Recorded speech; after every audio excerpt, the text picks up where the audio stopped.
Hello? Yes, it's working out.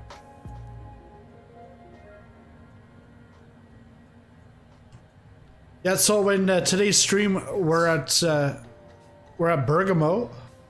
It's good to know that sound. We're at Bergamo, just outside of Milan, Italy. This is by Tailstrike Designs. As you can see right off the bat, this does not look like a default airport. I'm not sure if my buttons will still work.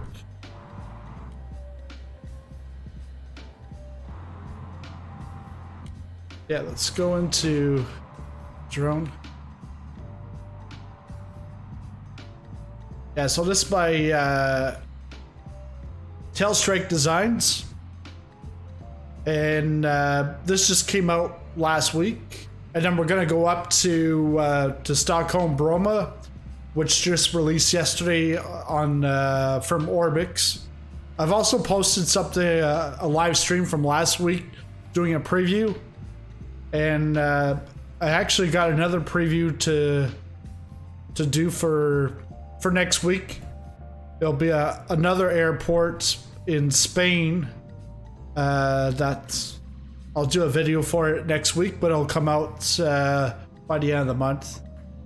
But as you can tell here, like there's lots of details. They made a Oreo center in the back, so a shopping center. So it looks nice from this side, but if you go on to the other side of it, there's really nothing to it. Let's see.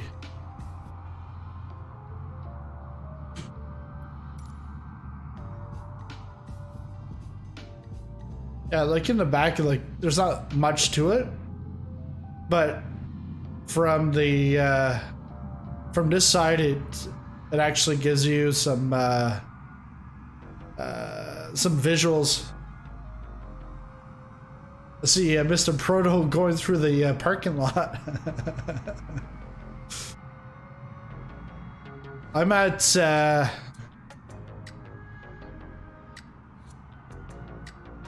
at gate 206, Proto.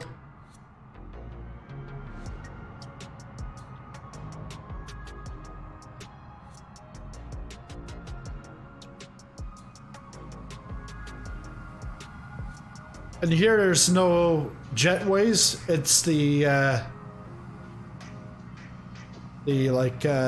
stairs. You got the tower there. Again, a nice detailing on the ground. And again, they got some buildings in the background. Lamborghini.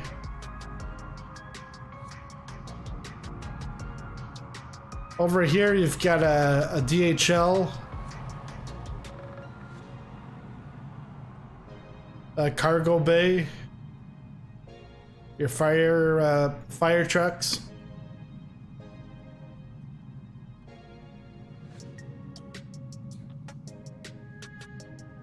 I think that was UPS. And then they use some of the satellite imagery for ground textures.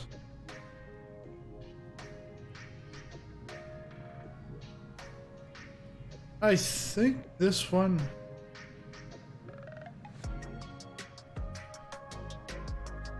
I think the lighting on this one is a little different. I think that the approach coming in this way is like a very like scenic approach. Because I've seen some pictures from Tailstrike on Instagram. Then on the other side, it's more so like the like GA stands, although there's some airliners there. Ryanair.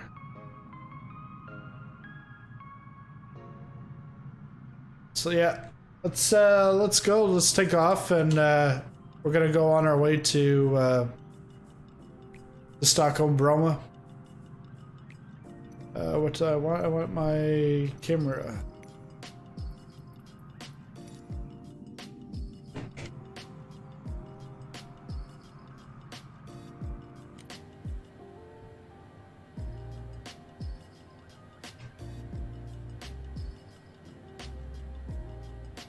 So I'll get a pushback here.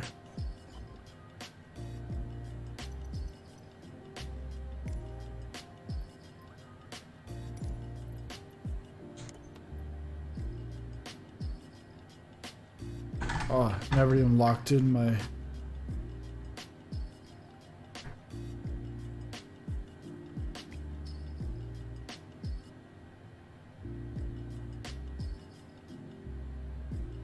How's it going, Proto?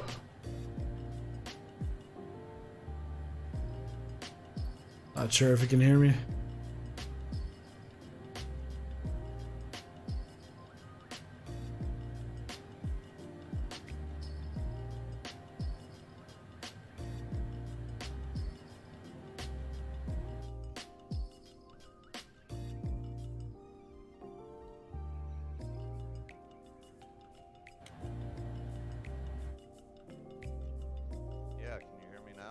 Oh yeah, I can hear you now. Yeah, yeah. Okay, there we go.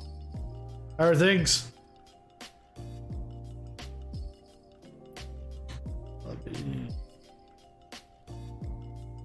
Trying to figure everything out. What are you flying? The you've got the CJ4 or the Longitude? CJ4. Yeah. Okay. Yeah. For some reason, I'm not seeing you. Let me see. I seen you a second ago. I tried driving up to you. You were just kind of sitting there. Yeah, I'm sitting at the gate. I'm just pushing back right now, but I can see you up in the air. And I'm not even sure if my engines are started because I can't even. I'm outside the plane and I don't hear it. So. Yeah, I was having issues taking off earlier. I had to restart the game. Okay, there I see you pop up now. Okay. Yeah, because even on East USA, there's a lot of people in the area. Like lots of name tags out there. Yep, there is.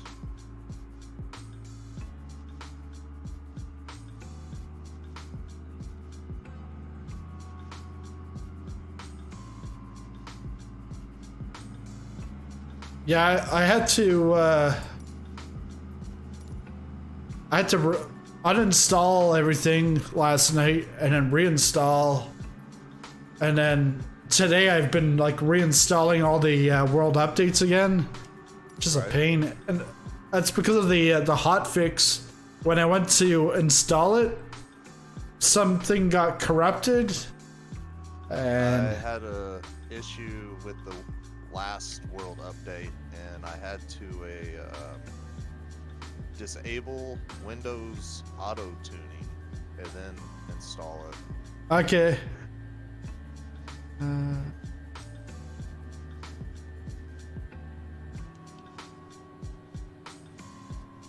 I got stuck in like a download loop. Like you download everything. Yeah. Loop it again. It seemed to fix it, and then you definitely don't want to leave the Windows tuning disabled. So after I got back in, I re-enabled it. I'm just going to get out. I'll come back in right at the runway so that the engines are started. Because I'm like, I've played earlier and I couldn't take off. Something was the throttle and that's a Lime. It's an easy airport to remember. Lime. Yeah.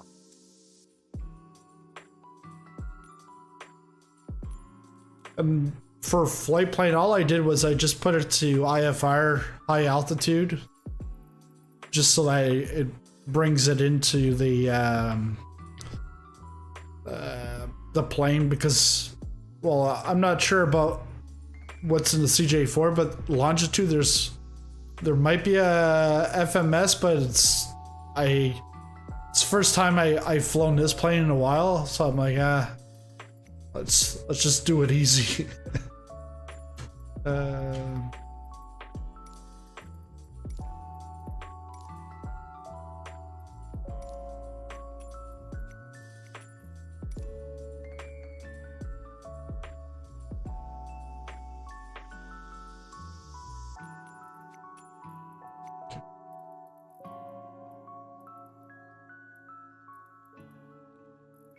think it wants me off from the other one.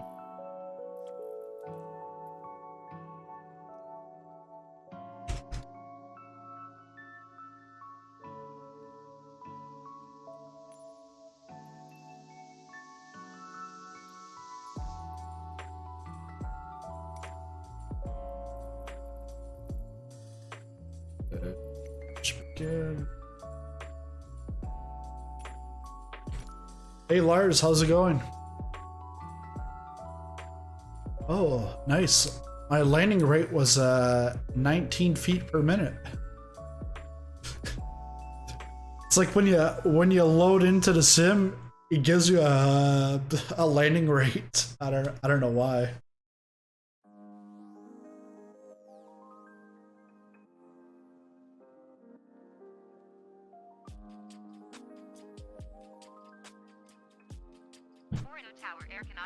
Charlie ready for IFR departure runway 10.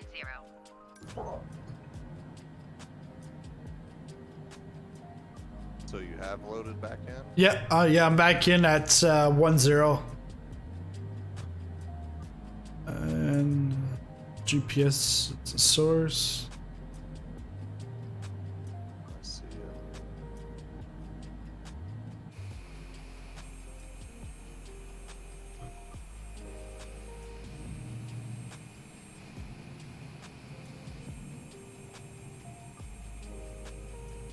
I don't see you, but name tags are just slowly popping up.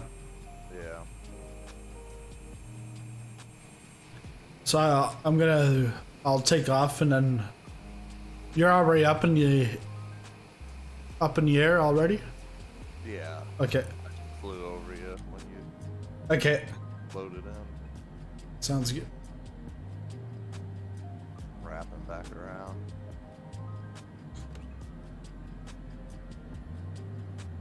Not very good at this plane.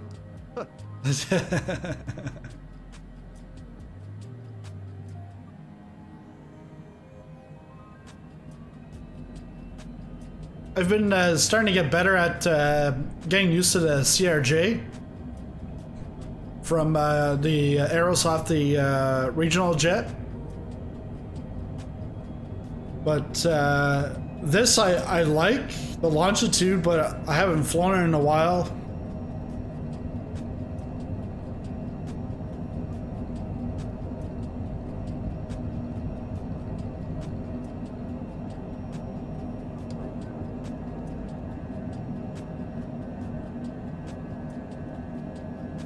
Taking off now. Yeah.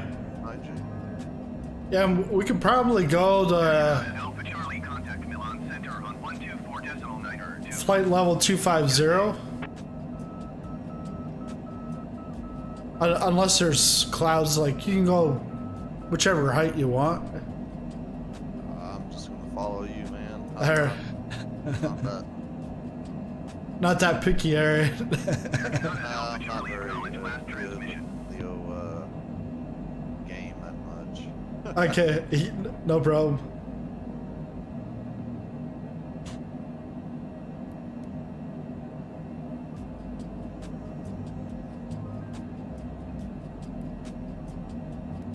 Bergamo-Milan Alpha Charlie, did you hear my last transmission?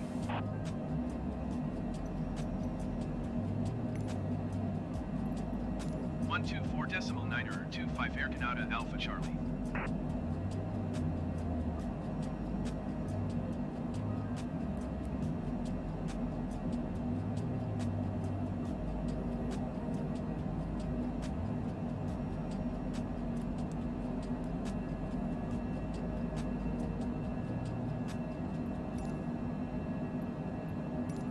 Milan Center Air Canada Alpha Charlie is passing 6,600 feet, climbing 9,000 feet.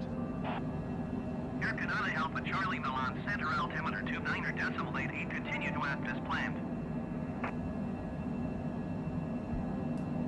Yeah, these clouds look nice once you're above them.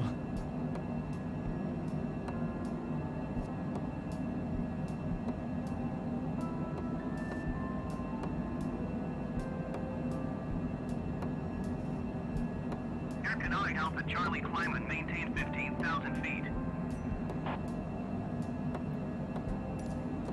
and maintain 15,000 feet Air Canada Alpha Charlie. Just kicking on clear skies. Oh, okay. Clear skies.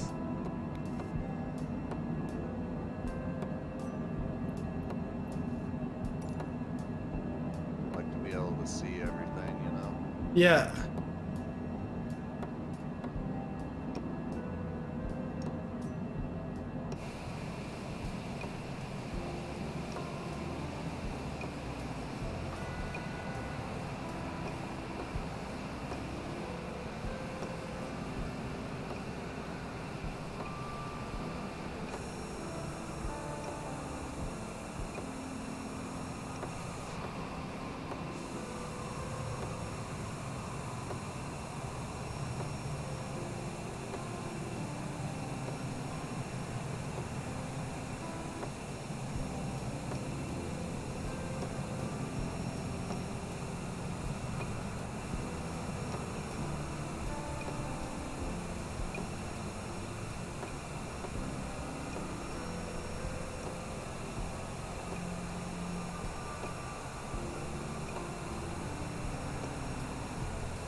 Air Canada Alpha Charlie climb and maintain flight level 210.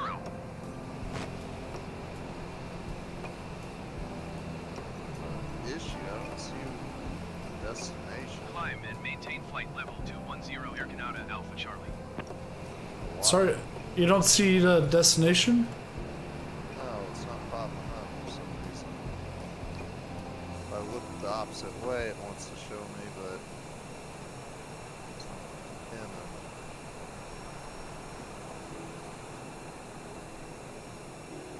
So I saw you just like rocket just right above me, but now I don't see it anymore.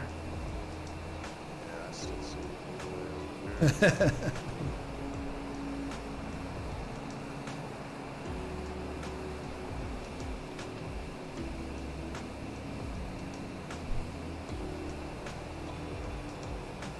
Thought you were staying pretty low, so I started to slow down.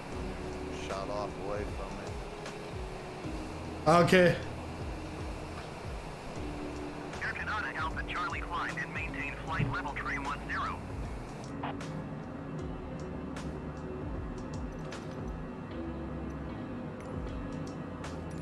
Climb and maintain flight level 310 Air Canada Alpha Charlie.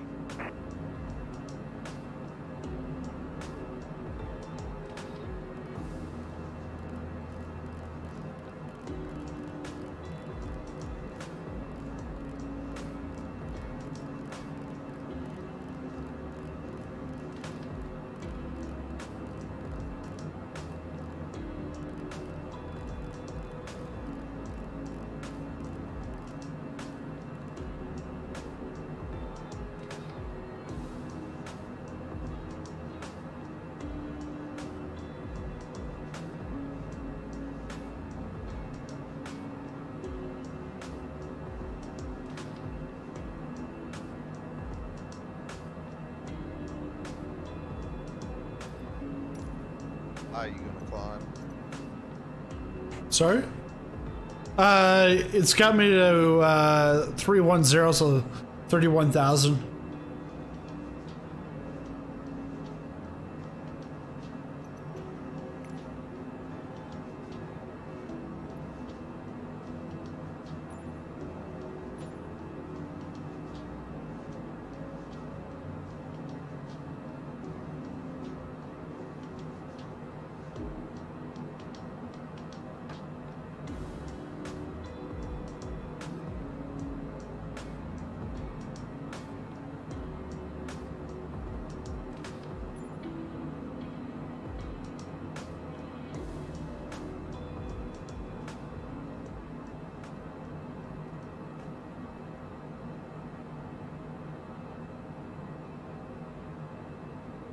Yeah, I'm off to San Diego next week. There's the Flight Sim Expo, so I'll be doing some video stuff down there. Check out some new hardware. So Where are you going? San Diego, Oh wow. Yeah. So I'm going camping tomorrow. And then when I get back, I gotta do a COVID test to be ready for when I leave on Thursday. So I need a clean test to get into the US, and then a negative test to come back to Canada. So,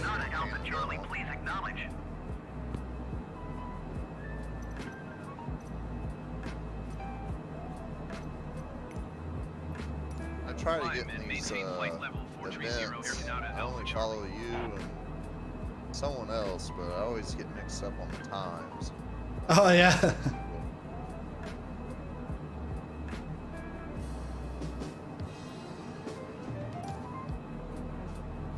What time are you on? Are you on Eastern time? Central. You're on Central? Okay. Yeah, I'm on Atlantic time. So now we're ahead of, well, 2 hours ahead of you. Okay. Because you got Eastern time, and then the east coast of Canada is Atlantic. But if you're in Newfoundland, it's an hour and a half ahead of Eastern. Like, so they're a half hour ahead of me. Right. Yeah, I seen your post, and I was like, well, I was up. I was like, well, posted at Eastern time, 3 p.m. Eastern, so I know that. Yeah. Yeah, but and when I post, I'll post it in like Eastern and GMT. Because it's not like everyone's from Halifax and Atlantic Canada. Like, no one knows what Atlantic time is. So I'm like, I don't know. I only learned Eastern time for UFC fights and whatnot. I know I'm an hour. yeah. Well, because Central, I always remember as a kid watching TV shows, it'd be like, 9 o'clock Eastern, 8 o'clock Central. Like, they'd always have that Eastern and Central.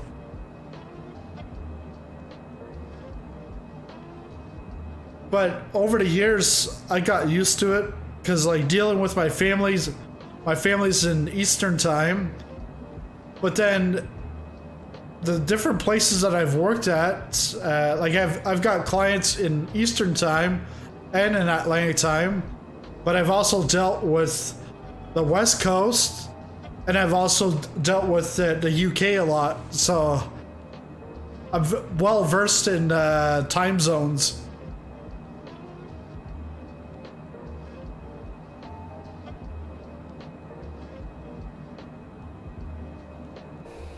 Yeah, I've only flown 2 other events, and they go off that UTC.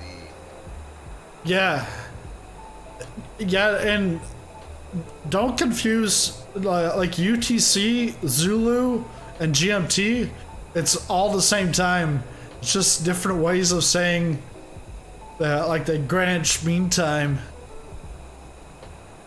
So in your case, you're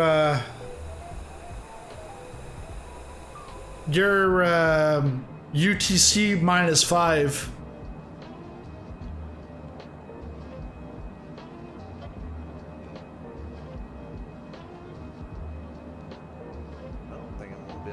Catch you. Let me see if I. You're up there now.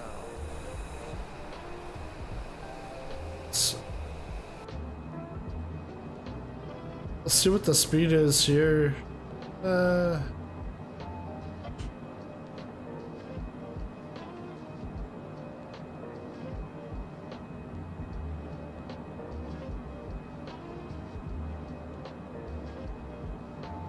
Because my ground speed's at 337. What's yours? Yeah, you're floating 190. 190? Okay.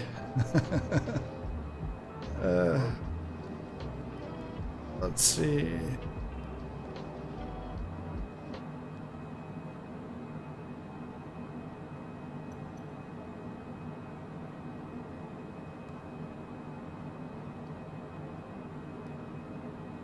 Yeah, I don't have that plane that you're Yeah. flying in. Yeah, yeah. I'm gonna try to slow it down here. Speed. I keep trying to match your altitude too, and that does nothing but really slow me down. Oh yeah, and because I think the flight planes put me up to 43,000. Well, that's way up there.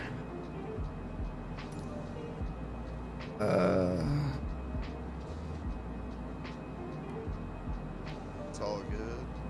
I'm still behind you.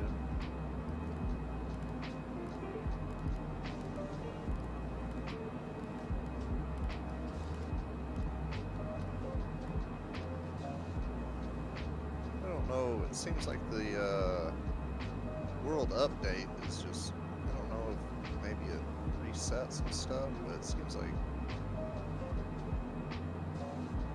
I should be able to, it's marked, but I'm not seeing the destination where I should be heading. Oh, actually that's right there in front of me, I see it. But it should have the icon on it for some reason.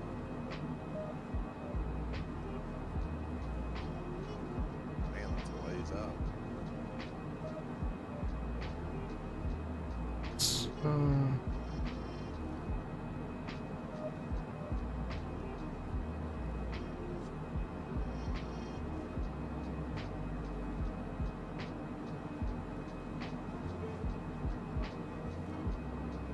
What's the most people you've had in here flying with you? Like 35 or so. But that, yeah, it's because I took when my daughter was born, I took like 4 months off of like not doing any community flights. So then now coming back, it's like it's more so, you know, now like I don't have a set time. It's and most of the time I'm like showing off, like showcasing some new DLC. So like you're always welcome to fly, and then like rather than it being like a Friday night community flight, it's more so if I'm streaming, you can always join.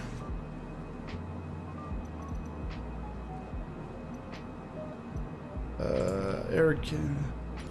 Climb and maintain flight level 450 Air Canada Alpha Charlie. Air Canada Alpha Charlie, contact Vienna Center on 124.4. Good day.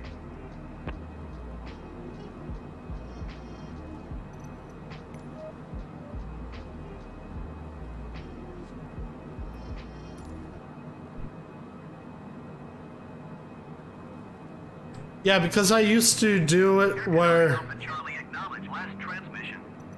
I used to do it where I would do a flight plan, and then and it was more so a GA, like the bush flying. But now I'm getting into the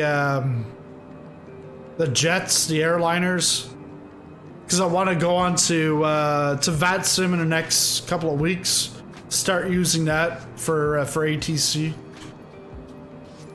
Vienna Center Air Canada Alpha Charlie is passing flight level 440, climbing flight level 450. Air Canada Alpha Charlie, Vienna Center, continue to Gato as planned. I lost your name tag. I can't get as high as you. Yeah, because I'm at they getting me to 45. 45. Yeah, highest I could get was about 415. Okay. I'm sitting at like 40.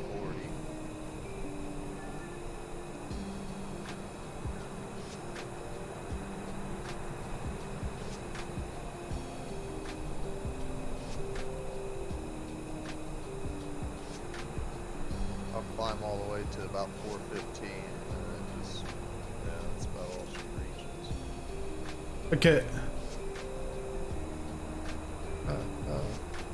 Let's see.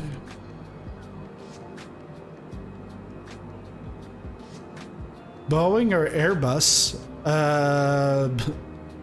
Cessna Citation? or night, or was it night at night?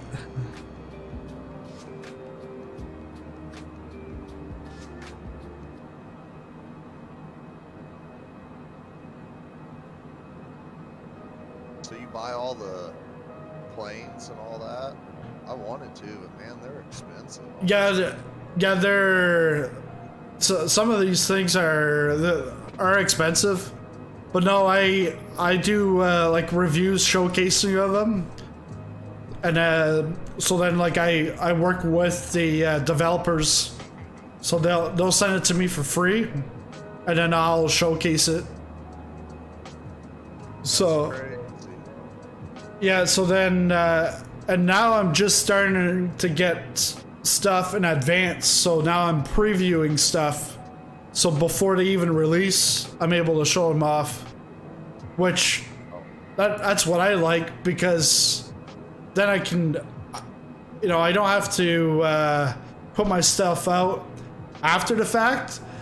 I'm there, like, you know, one of the first ones to review it. Yeah, that's awesome, man. On VATSIM, I would use both Boeing and Airbus, but also CRJ.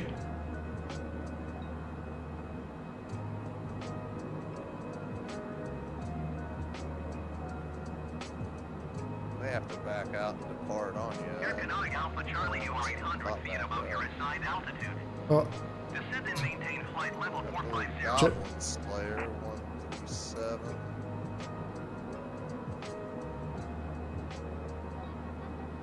Air Force. why is Air Canonic Alpha Charlie, acknowledge last transmission. Oh crap. Now it's showing you behind me. yeah, I see you in front. What the hell? Descend and maintain flight level I was 450 behind you Air forever. Canada Alpha Charlie. Wow.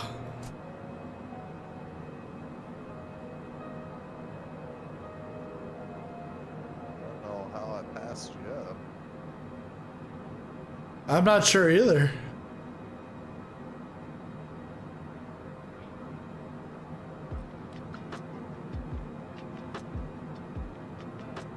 Weird. Maybe because you're so high up there, I lost your name. You'd slowed down climbing or something. Yeah.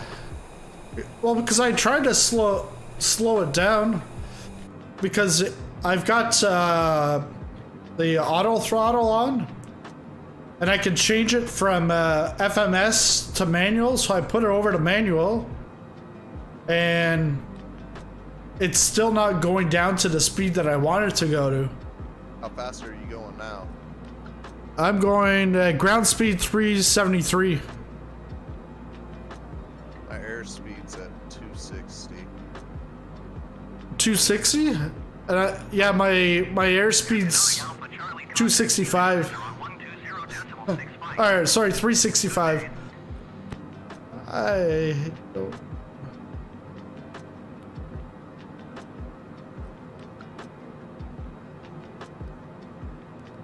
Yeah, probably the biggest event, the coolest one that I've flown so far. We flew over Afghanistan. There was probably about 25 of us. They all had like helicopter mods or something. I don't know. Yeah. I flew like a lot slower plane, so I've never flown like a jet with anybody. Yeah.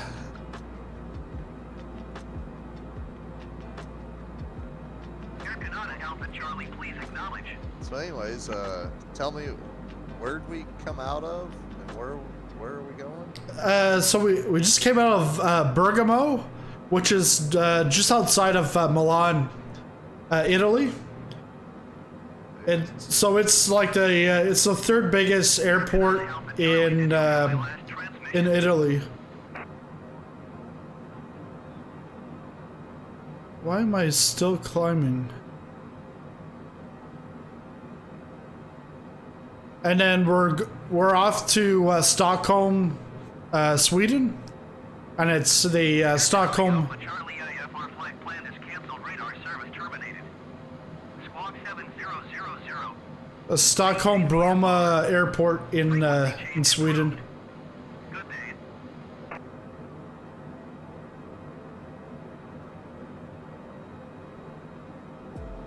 Yeah, I like to fly with the clear skies. Okay. I can kind of see the landscape of everything, you know? Yeah. Well, Places I've never been. because over the last year, that's how I would fly. But now with the jets, I want to. I try to use real time, real weather. But like yeah. right now, I'm using real weather, but I've backed it up about 8 hours because I didn't want to fly in the dark. Yeah. Especially with a black airplane. It's like you go on the outside, what do you see? Nothing.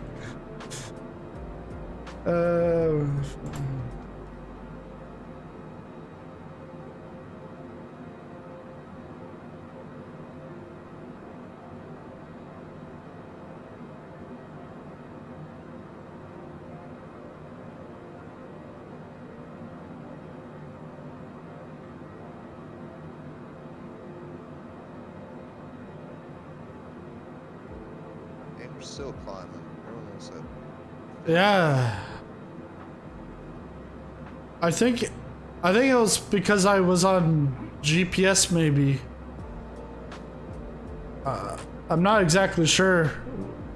Because the autopilot just. But actually now I'm descending now.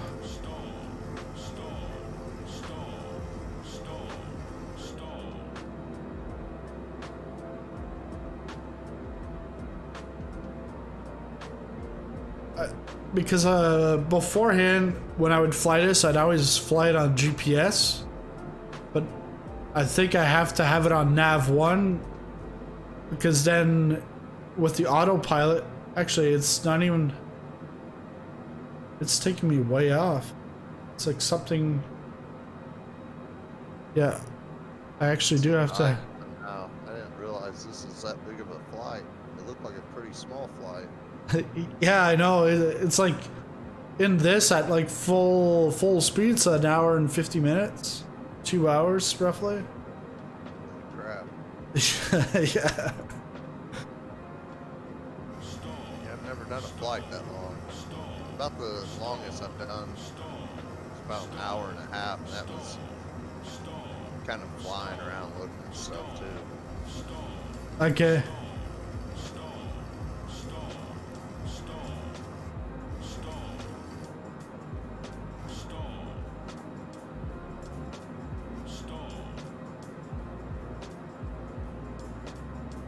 So, How?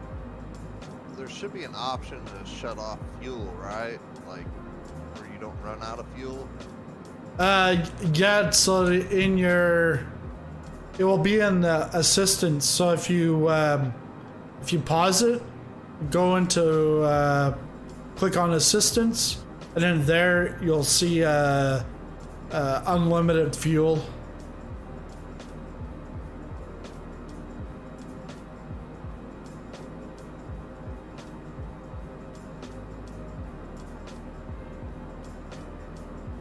Alright, so I paused.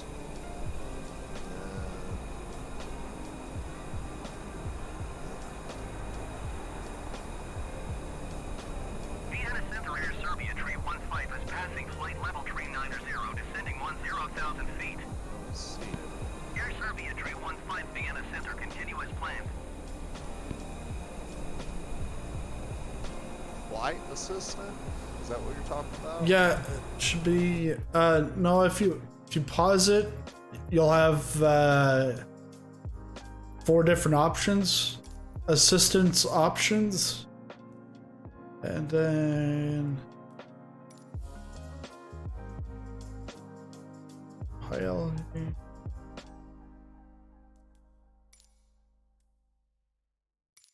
Okay. I think I found it. Okay.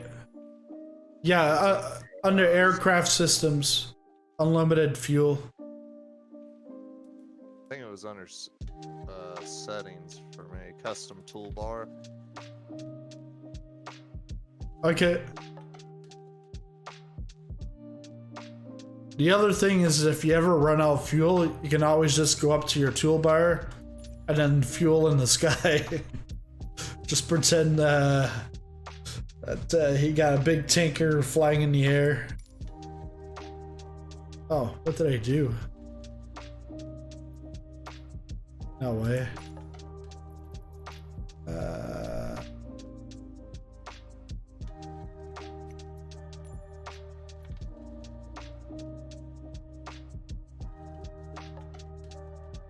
I somehow got out of the flight.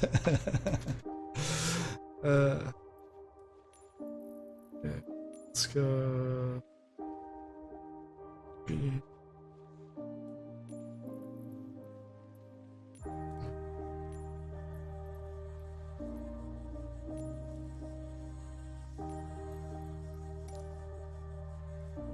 Let's put this at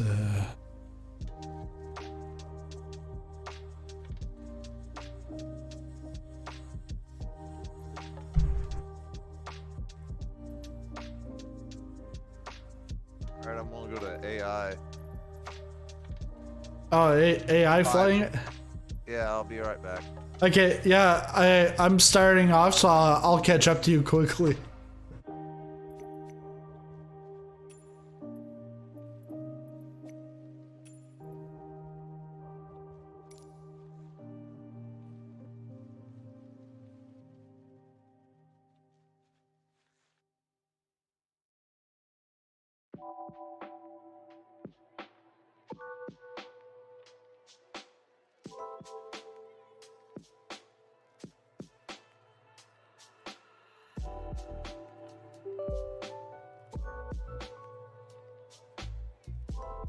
Tower Air Canada Alpha Charlie ready for IFR departure runway 10.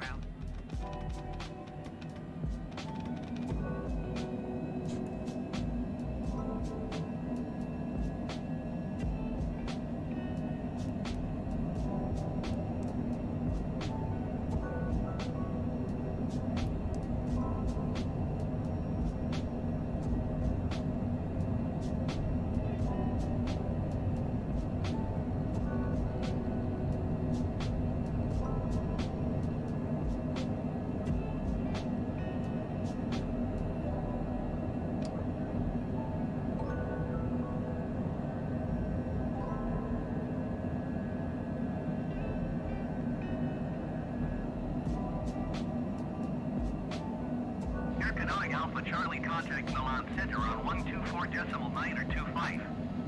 Good day.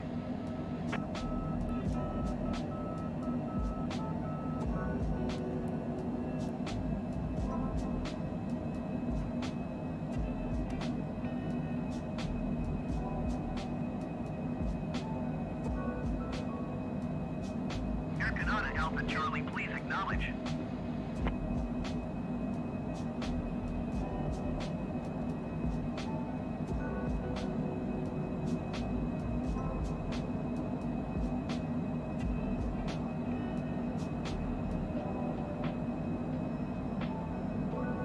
Air Canada Alpha Charlie, acknowledge last transmission.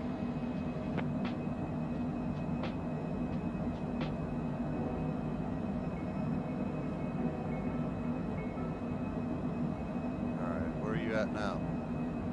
I just took off from the airport, but I should be there. Charlie, did you hear my last transmission?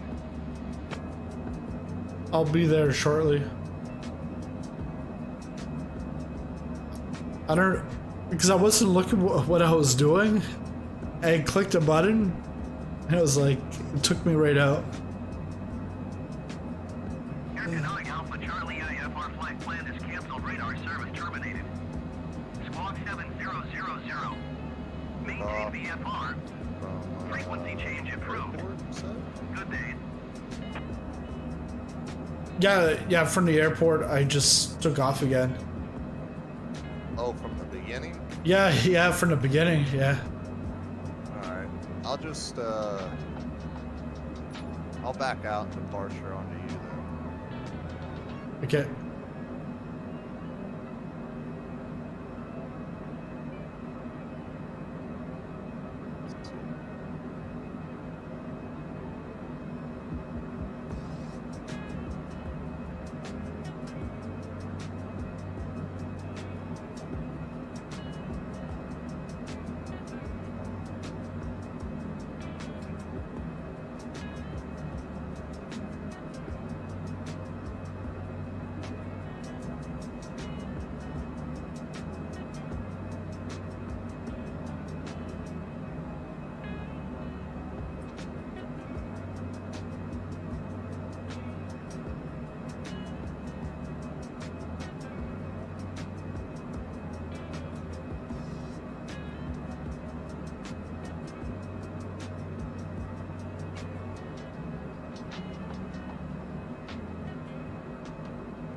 Get some time to see if your plane will pop up or not.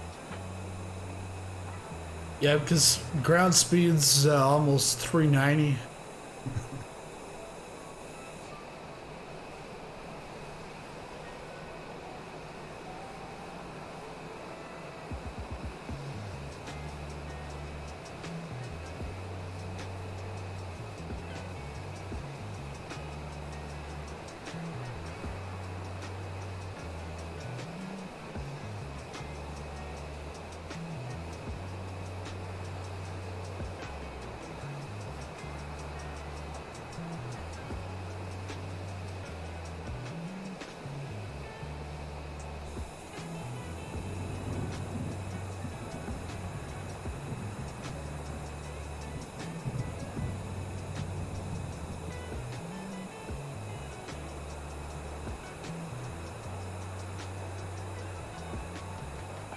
Hey, hoodie dude. How's it going? Oh,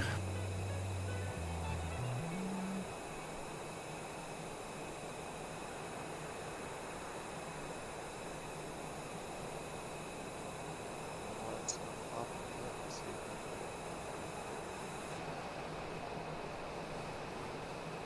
Do you see Delta 30 and something Slayer?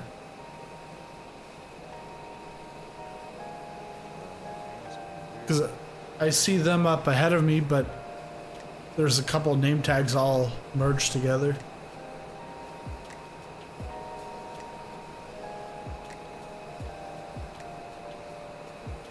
Yeah, hoodie, doing pretty good. I just took off from, just retook off from Bergamo, just outside Milan, Italy, off to Stockholm Bromma.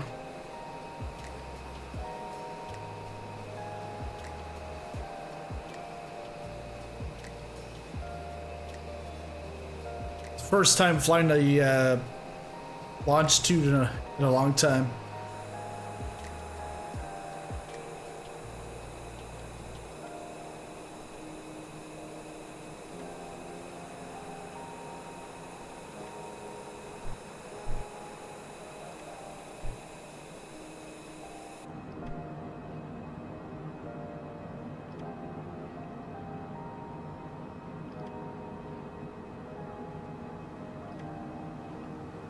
Yours is updating right now. Okay.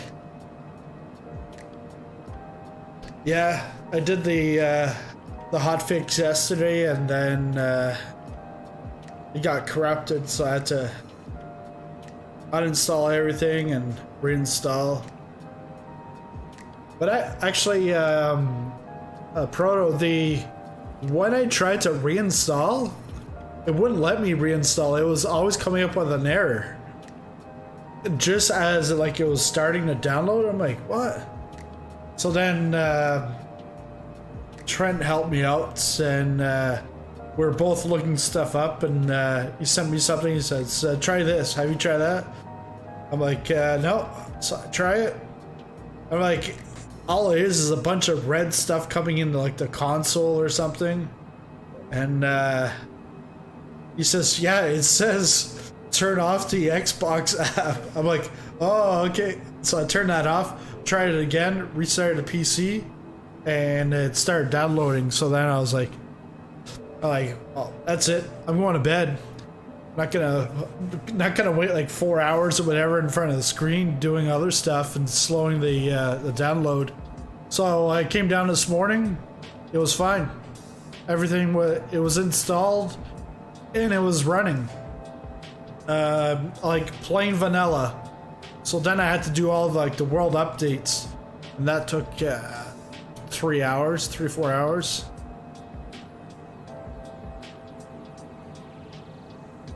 Yeah, and Hoodie's saying he had the same thing, same issue.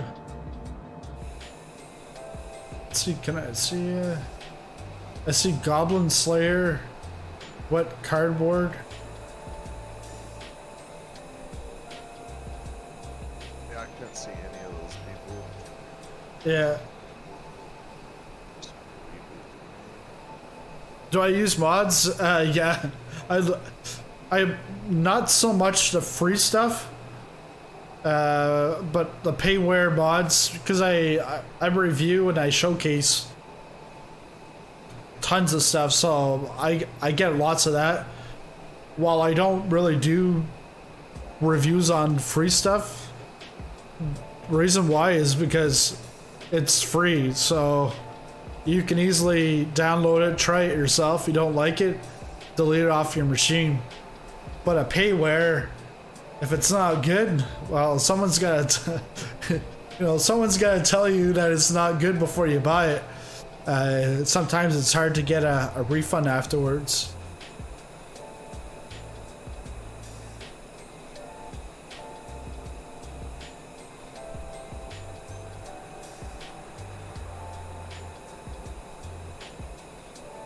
What's setup? I've got it in the description, everything I've got, but Honeycomb Yoke with the Logitech gear quadrant and rudder pedals. But I'm on a this was built for racing. I've got quad monitors, so triple, and then a fourth one on the top.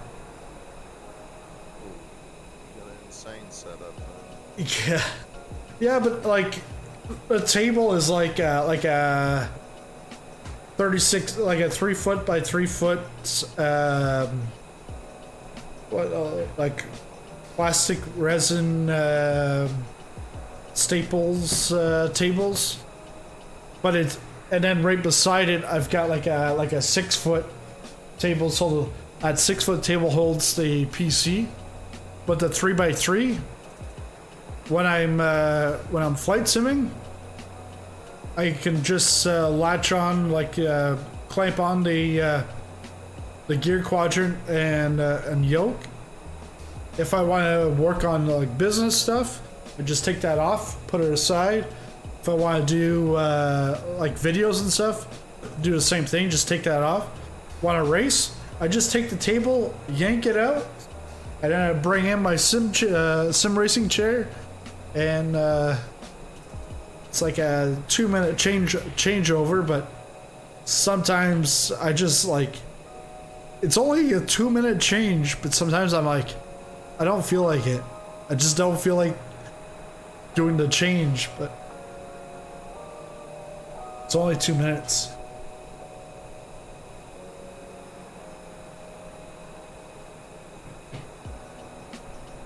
But then I think of like if I was to ever upgrade my sim chair, because it's a play seat evolution, so it's got a bar in the middle, and that's where I've got my my steering wheel, and then I got the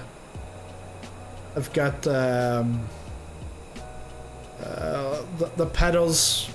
There's like a pedal rack, but the thing is the bar in the middle is exactly right between the gas and the brake, so it's so like super tight. Actually, I think it was the bar was just in front of the brake pedal, so I actually, on the plate where I put the brakes on, I actually bought 3/4 inch plywood, and I'm not a handyman, but I did this 3/4 inch plywood. I measured it out, got it cut for me, and I put it on top of the plate, but just slightly over a bit, so I can then screw in the brake, the pedal set onto that 3/4 inch plywood, so that my the brake pedal, because I'll left foot brake, so it's just on the other side of the bar. So that if I were to upgrade that, there wouldn't be a bar in the middle. But the thing is to try to find something that can accommodate racing and flight sim. It's tough to find, and the ones that are out there are more so for like military flying, like the joystick flying rather than yoke. But if I went with a joystick, don't really want to do that, but no. Do you know where you're at? Where I'm at, I'm just northeast of Lima Sierra Zulu Sierra. In like probably like in our terms, LS ZS.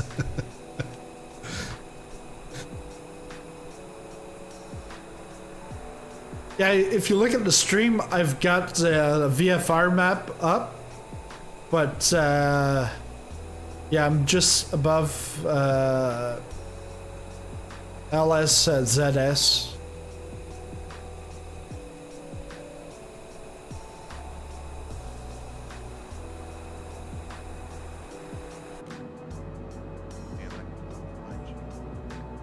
And I'm at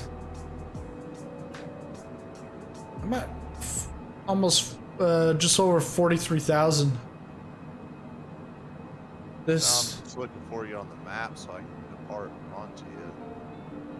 Oh yeah, okay.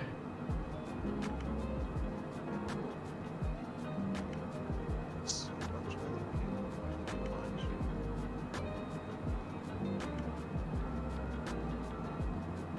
Yeah, hoodie. Yeah, it can take forever. Do you know your add friend name? My frame rate? No, like if I added you on the game. Oh, yeah, Sizzling P. Sizzling P, and then it's number sign 6672. I didn't choose that number. That's what they gave me. Alright. I sent you a friend request. Okay. Maybe easier to get to you that way.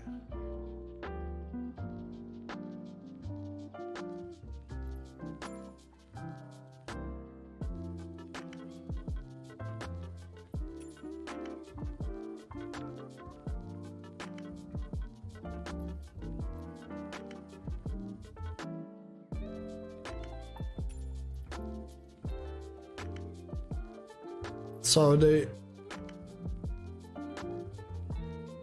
You sent a friend request? Yeah, in the game. Okay. Oh, okay. Just getting it. There. I just accepted.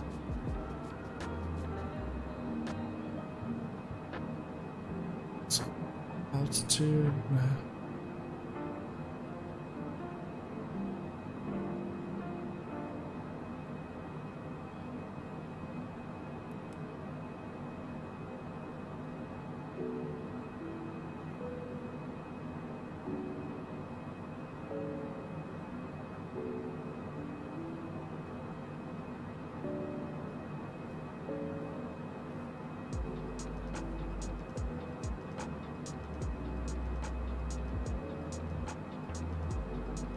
Guess you can't click on your friend to record.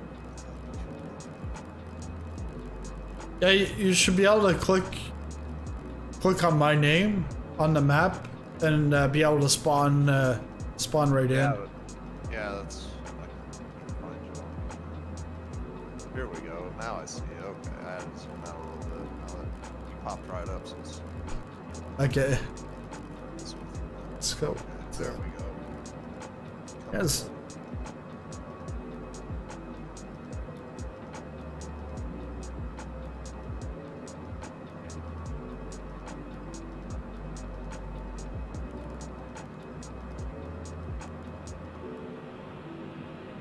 Yeah. Have a good supper there, Hoodie. Let's see. Yeah, I'm gonna see if I can get this autopilot to bring it down to 30,000. See you for a second. Behind you, so.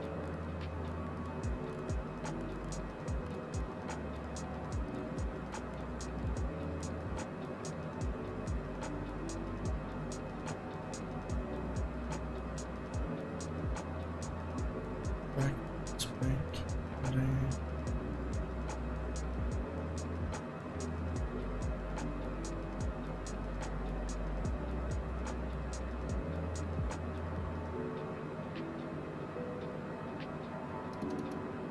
What's your airspeed? Airspeed 409. It really climbed. But I'm gonna be descending here just to get down to 30,000. Let's see, speed mode.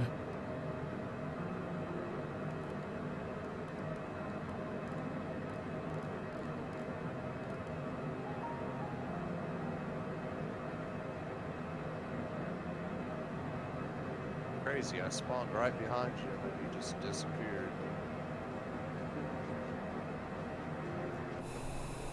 Oh, you're just below me.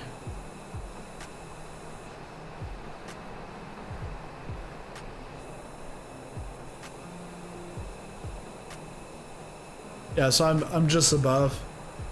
What server? Pilot Fest East USA. And we're coming up to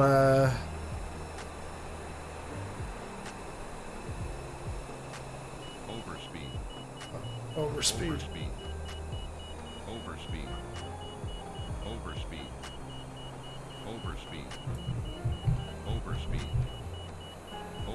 There's a couple of airports you can see on the VFR map if you wanna join Pilot Fest, or you can just click on my name. Overspeed.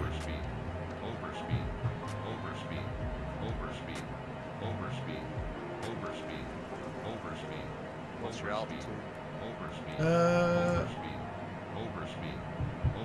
Altitude 41,000, but I'm descending.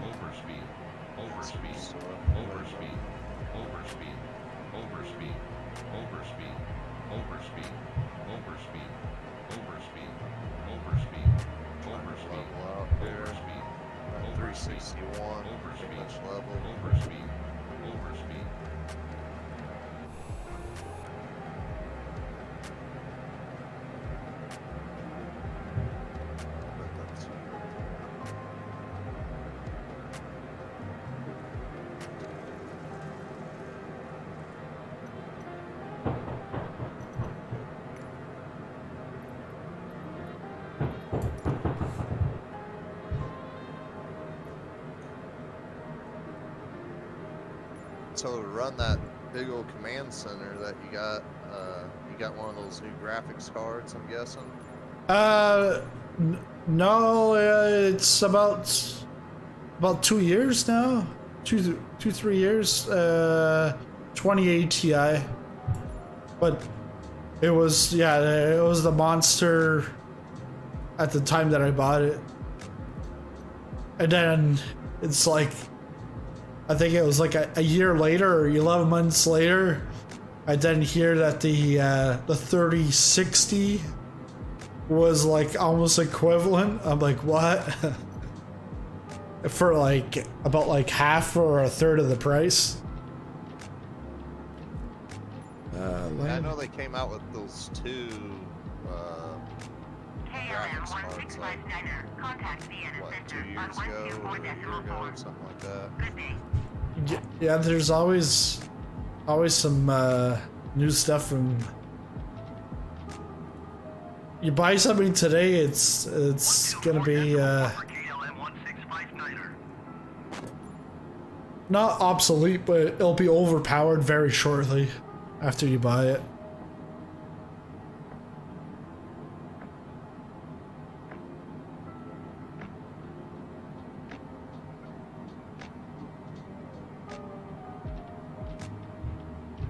Brother, he got one of those high-dollar ones. Munich Center Luxury 74 is in flight level 360, descending 11,000 feet. Super nice PC, gave me this one. Continue as planned. Okay. So yeah, I'm fairly new to all this stuff. Yeah, because like when you start off and you don't know much about like PCs and all, like it's. I used to game on PC years Okay. ago when I was younger, but I just haven't had a gaming PC in a long time. Yeah. Because like I remember starting off, well, I started with in racing, iRacing, and I had an external monitor and a laptop, and so I started off running off of the laptop. I'd use the external monitor for my main screen, but then I'd use like statistics and data would be on my laptop, and then once I went from that to 4 screens, so then you can have on the top screen, like I could just look up and I'd be like, okay, the guy ahead of me, he's a second quicker and he's coming up, just let him pass, like don't fight him, just let him pass, stuff like that. Because like some people, they won't use data, so like I've always used data with the racing, just to sort of try to get an edge, but also to understand what's going around you while you're racing. Like, oh, I still got spoilers open.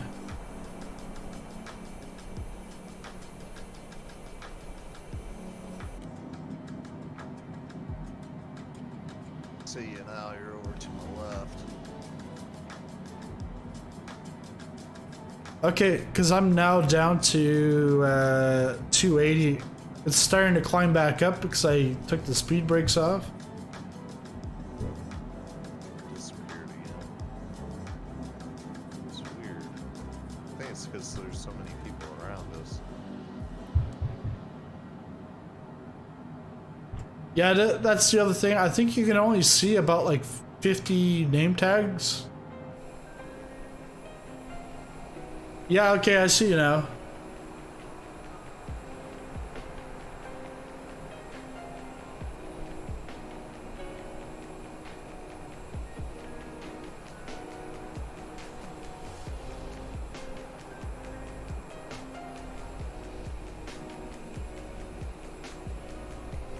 So you play in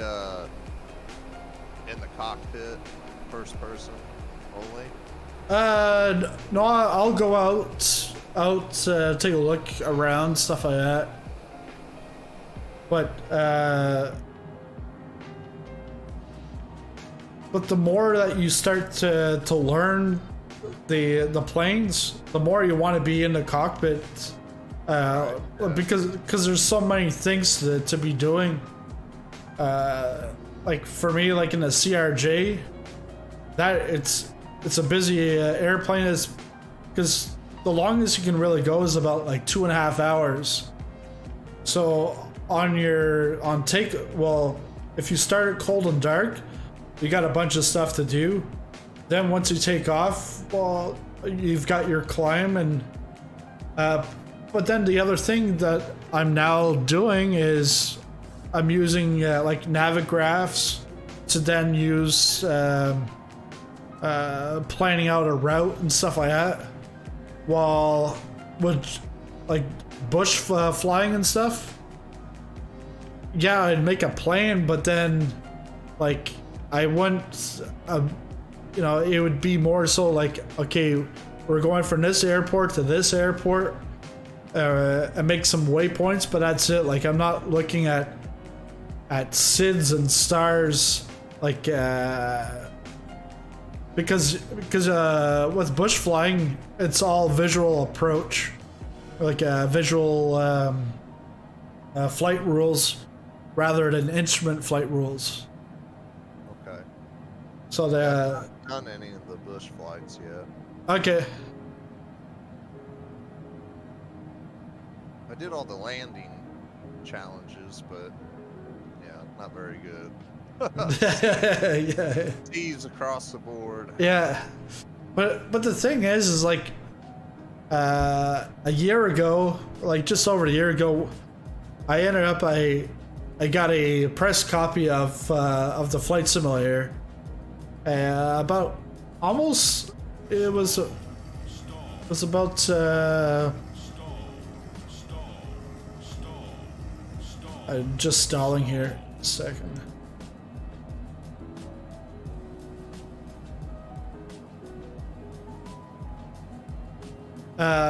Yeah, so I got the sim about like 5 days before it released, and they said, okay, you got an embargo, so you can't publish anything until 4 a.m. my time on the Saturday.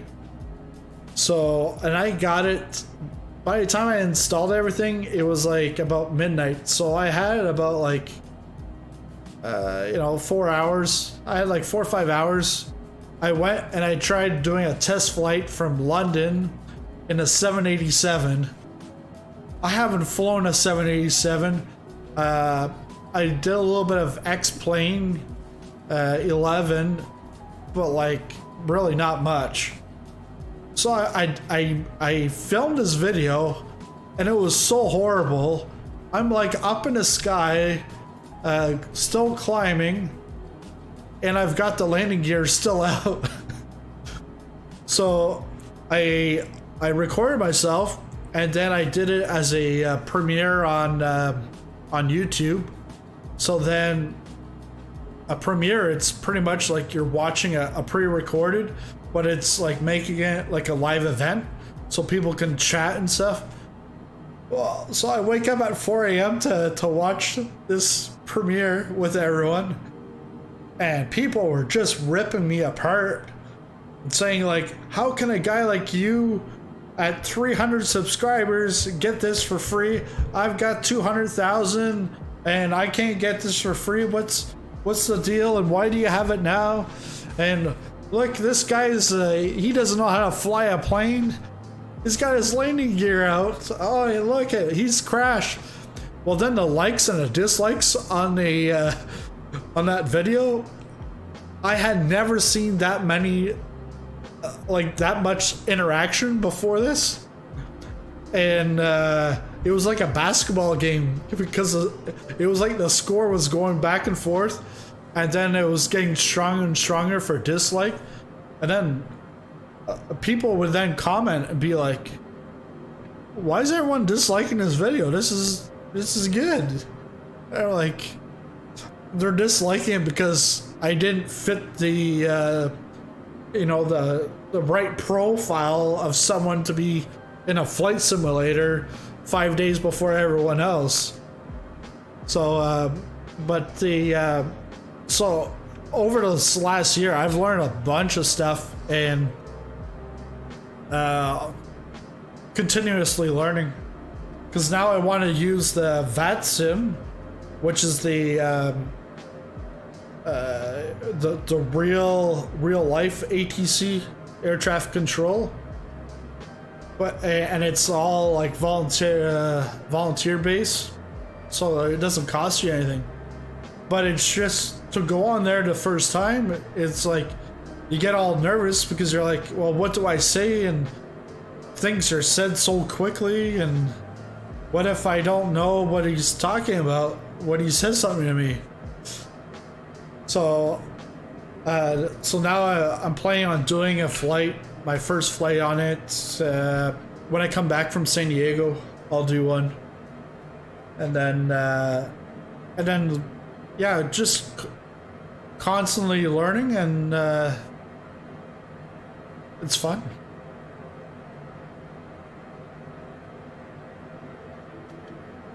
But I can't wait till there's like a PMDG coming out with a 737. I'm looking forward to that because want some more like robust airliners.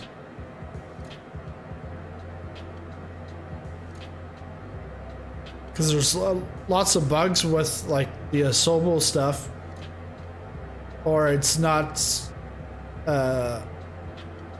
fully modeled.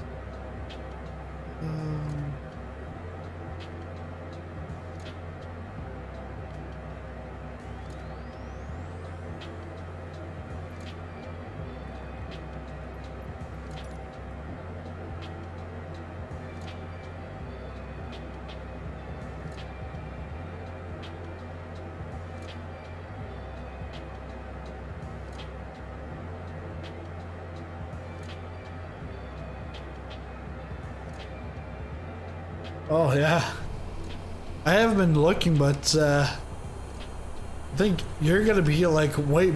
Oh, you're right beside me. So what's your ground speed? 253. 253. I'm Coming like backwards towards you. I'm 460. Yeah, you've been behind me.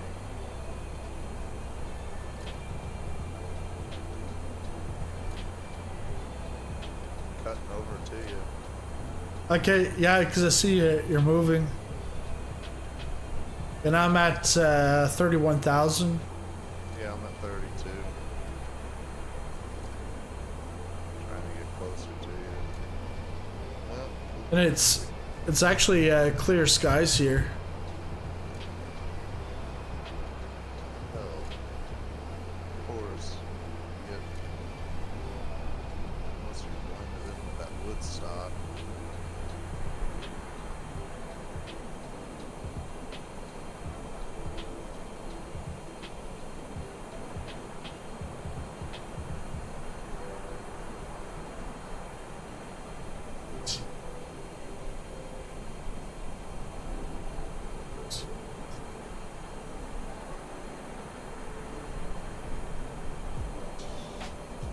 Munich Center Lufthansa 1308 is at flight level 310, descending 10,000 feet.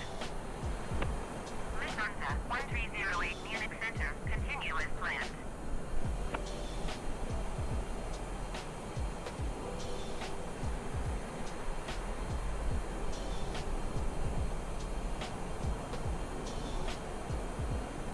Oh, you were right there. I don't know, this game. Seems like after this update.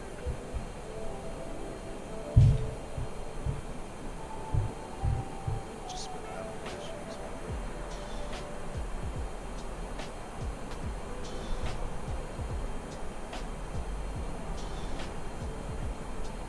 You see me still? Yeah. Yeah, you're still on my right side. Yeah. Am I in front of you? No, like pretty much like sideways, like.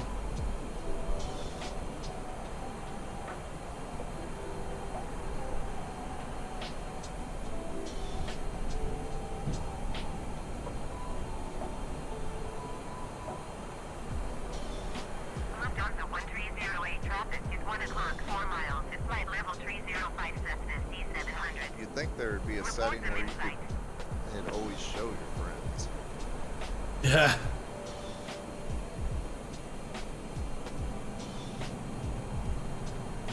Lufthansa 1308 traffic alert. 9 o'clock, less than 1 mile, flight level 305 Cessna C700. Report them in sight. Yeah, I just had a real world flight just zoom right by me. Lufthansa 1308 traffic in sight.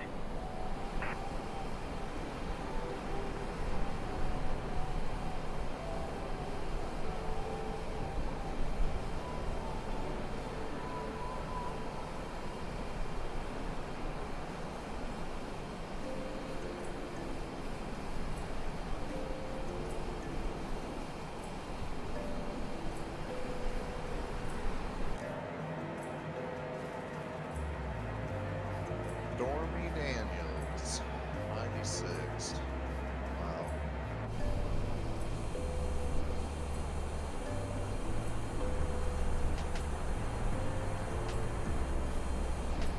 Yeah, you're right over there by Woodstock. I was cutting over and getting close to you, and then you disappeared on me. Yeah, yeah, because I got Woodstock. He's like on my he's on my left side, but a little bit behind. Overspeed. What's your airspeed now? Can you catch up to me? Overspeeding. Airspeed 507, but ground speed's 475. How do you see your ground speed? Because for me, on the Garmin, on the bottom left side of the Garmin, it's got TAS and GS.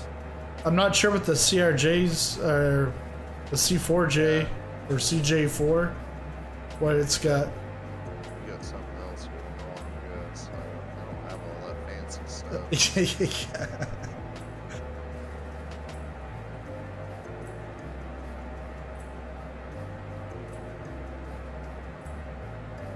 Yeah, I've been thinking about buying a yoke and throttle setup, but I've just been trying to learn the game a little bit more. Yeah. Center KLM 180. Because what are you using now? A joystick? Descending 5,000 feet. Xbox controller. Okay, yeah. Yeah, I that's fly a lot in third person. okay.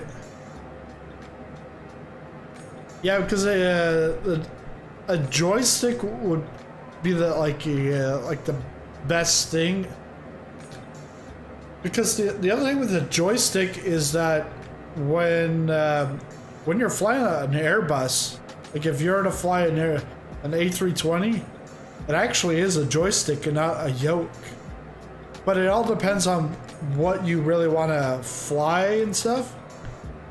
So you think getting my buddy plays and he's got one of those joystick things. Yeah. You think that's the go-to other than the yoke?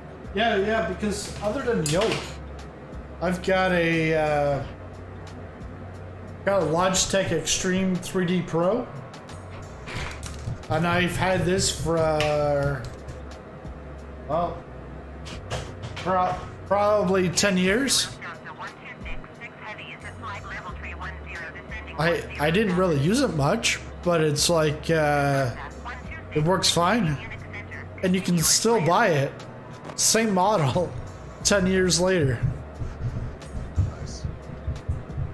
But yeah, the Logitech, Nice stuff. because I think it's like I think it's under $100 I think some people Yeah. have seen like $50 or even less. What's it just clamped to your head? No, it's just it's got like a. I'll show it on the stream there. It'll be slightly delayed there, but Oh, I didn't get you pulled up on the stream yet. okay, no problem.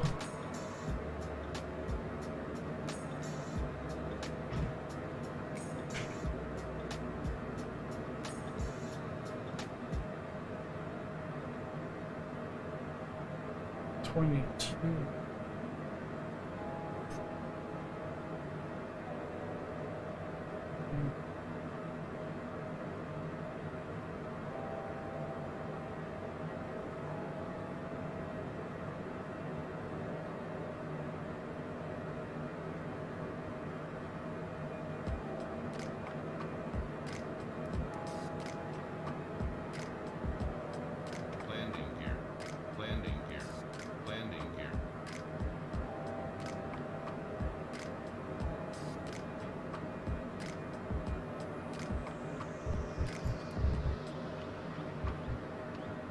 Landing gear. Landing gear. Landing gear. Landing gear. Landing gear. Landing gear. Landing gear. Landing gear. Landing gear. Yeah, I got you Landing popped up gear. on the stream now. Landing Yeah, gear. your Landing setup's gear. sick, dude. Landing gear. Landing gear. Landing gear. The Landing gear.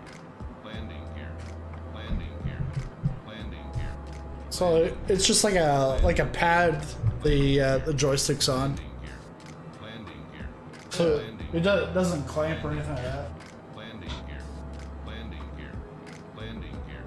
Landing gear. Landing gear. Landing gear. Landing gear. Landing gear. Landing gear.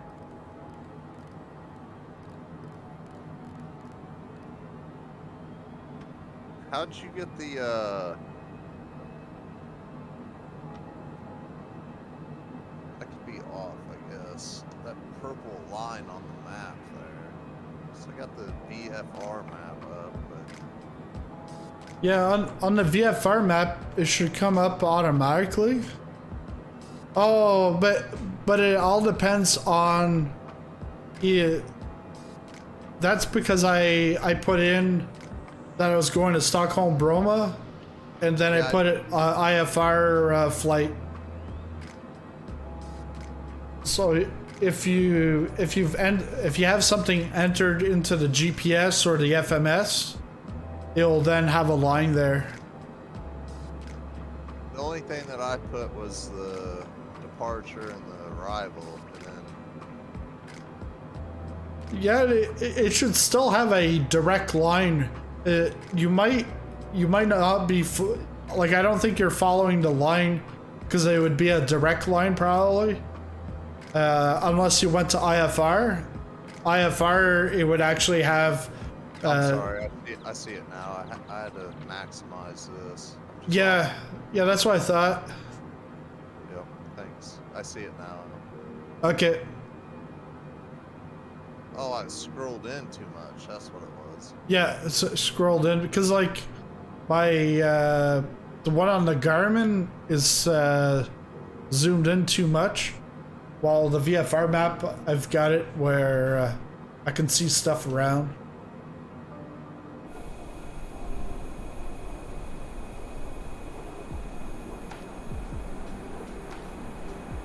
Yeah, sorry for all the newbie questions. No, that's why I'm here. That's why I'm here.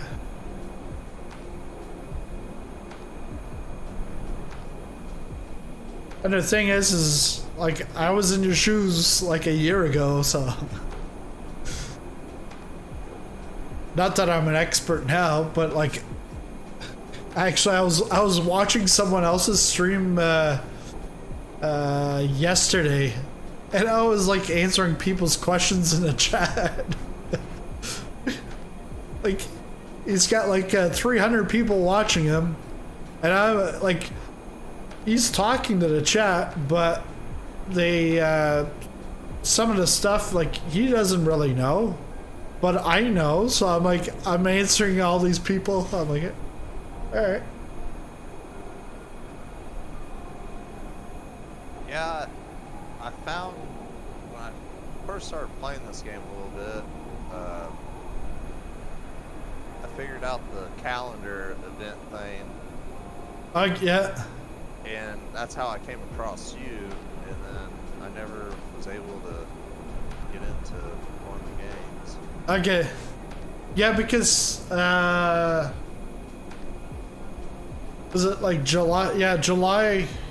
I then had like four events like on a Friday night, but then the numbers, like, even when I put it into like the calendar, it's like I would have like 1 to 5 people. So I was like, screw that. I'm not gonna do a Friday night general aviation. I'm now gonna stream whenever, but when I come back from San Diego, I'll then be able to start having a more of a routine on a routine schedule. And then now, because it's like I'm getting more and more DLC to like review and showcase, and I just made a partnership with Contrail. So I'm official partner with Contrail and with Orbx. So where are they exactly? What are they? Contrail Contrail is like a marketplace where you can buy a bunch of like from several different developers, but on the app will because in the past, if you went to Sim Market, you would buy a DLC, but then you would get an email saying, okay, there's been an update. Now come back and download that update. While Contrail, the app, what it does is it does that automatically for you. Like, it won't download it right away, but if you have it open, it'll say there's a download ready. You want to download it. You don't have to go to another website like constantly looking for stuff. It's like the updates just come to you. So I really like Contrail, and Orbx is the same thing, but Orbx is a developer, a third-party developer, but their application, they'll also host other developers in their store. So that's what Contrail and Orbx are.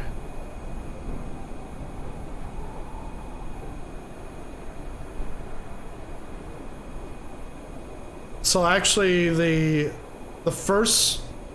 airport we took off from, Bergamo, that is by Tailstrike Designs.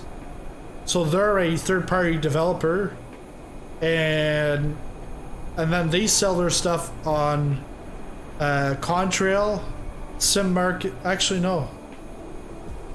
Bergamo, Tailstrike, they sell their stuff on Aerosoft, their store, and Sim Market. And then where we're going, that's an airport made by Orbx, and it's you can get that on Orbx or Aerosoft's stores. And then I've got one that I got a beta to preview. That's going to be coming out on Contrail, Sim Market, and Aerosoft, 3 different places. So these third-party developers, they want. It used to be they would sell their stuff on their own site, but then with piracy and stuff, it's like hard to do the publishing on your own, and also to get the word out. So then that's where they then go to Aerosoft or Orbx or Contrail or Sim Market to then get them to publish it out and sell it in their stores, because there's more traffic going to these main stores instead of selling it on their own website. And then some of them will only sell them in the marketplace, which is like the in-game marketplace. But the thing about that I don't like is that, let's say, Bergamo, the first airport, it released last week. Will it ever get to the in-sim marketplace? Probably, but it'll probably take a good month or two. There's like this long process that they go through Microsoft before they put something through the marketplace. And then the thing is let's say today the developer comes out with an update that fixes a bunch of bugs. Maybe the bug makes it so that it actually causes your sim to crash. Well, today they released that update. Well, if you go to like their website or Contrail or Orbx, Aerosoft, that update will be available within the same day or within a few days. That update will be ready for download. But in the marketplace, that has to be sent to the marketplace, go through the stringent process, and so it might take 2-3 weeks. Even if it's for like a game crashing bug, it can take 2-3 weeks for that update to get into the marketplace. So what I try to do is I try to stay away from the marketplace as much as possible, and then I stick to like Aerosoft, Contrail, and Orbx. Sim Market, some of the stuff on there isn't good, but the thing was Sim Market, like it's a website, simmarket.com. They pretty much post anything, so that they've got like tons and tons of stuff. So if you want if you're looking for like an airport in like, I don't know, the middle of Bolivia, you might actually find it on Sim Market, but you won't find it elsewhere. It's because it's so niche, like it's so obscure. You'll find it there, but you'll also find the mainstream airports too. But what I'm gonna do, Proto, is I'm gonna make a video explaining about DLCs, where to get them, but then also like the pros and cons to different places of getting them. Like, so that would be sweet for people that are like new to the game. Yeah. But I heard that you do mess with, mods, whatnot. Like, I couldn't figure out all these guys, like the first event that I played in, they all had this helicopter or whatever.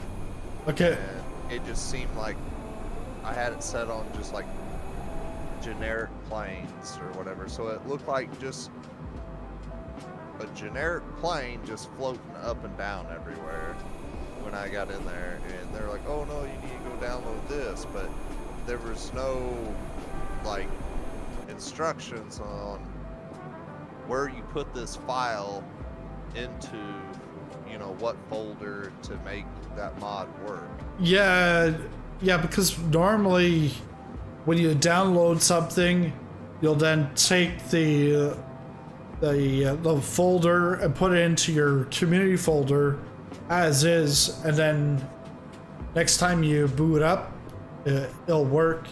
But I know what you mean, because like we've had it like last year. There was a mod for the Cessna Caravan, so it would do. I think there was a bug with the ailerons, So it almost acted like a speed brake. So you're trying to fly this plane, but you're going so slow because of the bug. It's like it's thinking that it's speed brakes. So some of the guys found this mod and said, "Hey, put this mod on."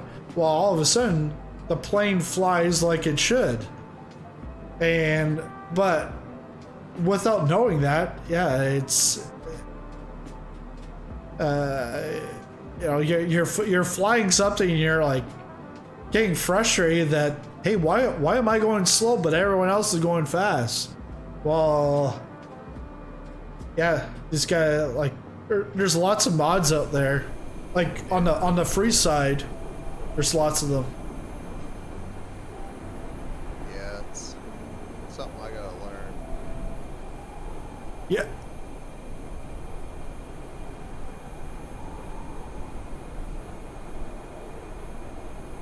And the other thing that that you can do nowadays is if you have a second drive or like second or third drive, whatever, rather than having all of your mods and stuff, your DLC in your C drive, you can actually have it, like I've got a lot of stuff in the D drive. And so what it does is, Yeah, I've got everything in the D drive.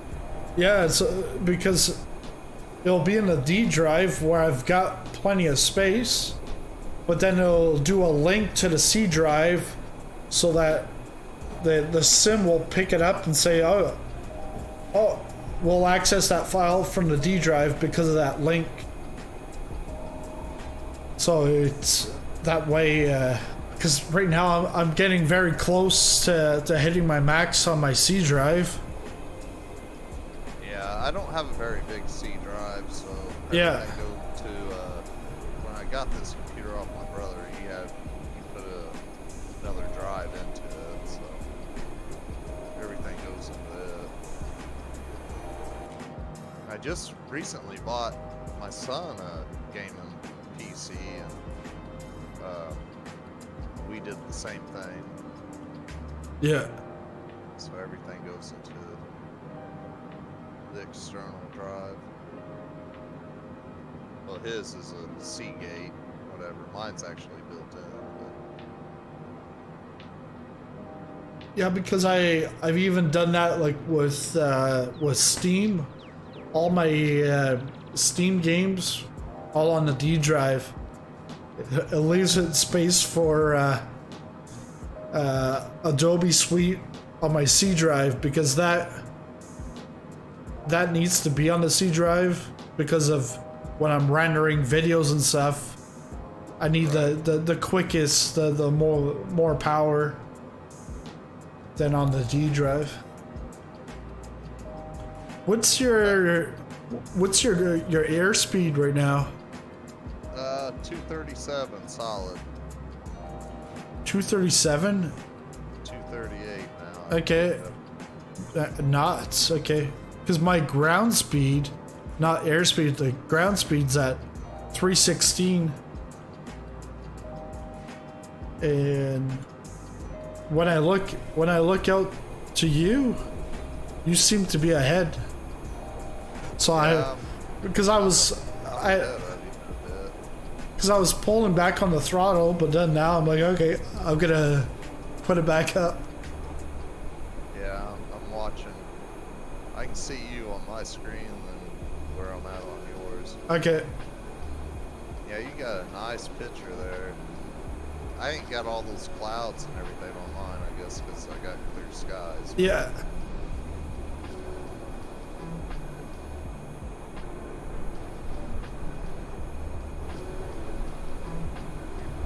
I'm kicking over to autopilot for a second. Yeah. Be right back.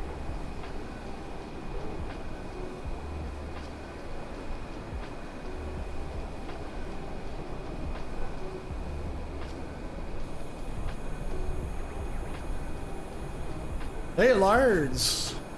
I can see you. You're in the CJ4. 30,000.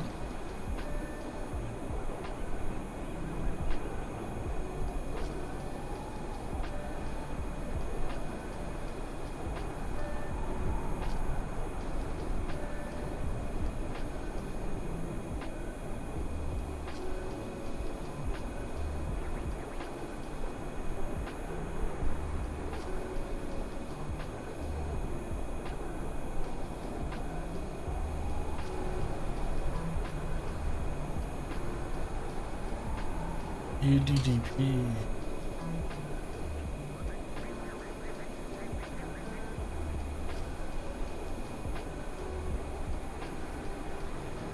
Okay, so Leipzig.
Seems like I'm still ahead of you.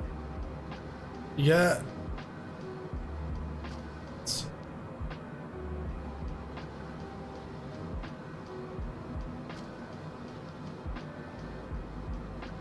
Oh, that's why. Because it's actually it's because I have the speed. There we go. Now I'm gonna rock right by you. You're gonna do what? I'm gonna like rock right by you. Alright, bring it on. Sitting at 40%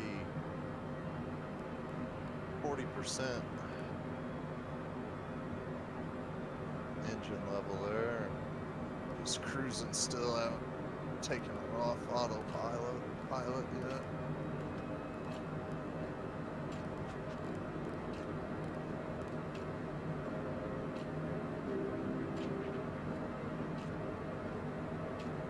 Yeah, because I then realized it was on the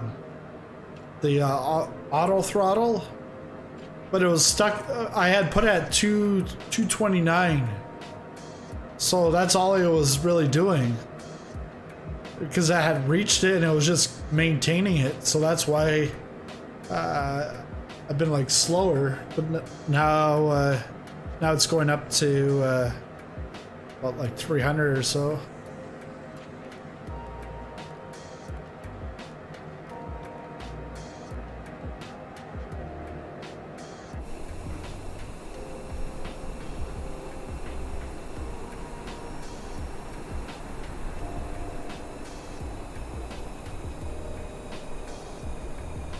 So we're just over Leipzig. Leipzig in Austria or Switzerland?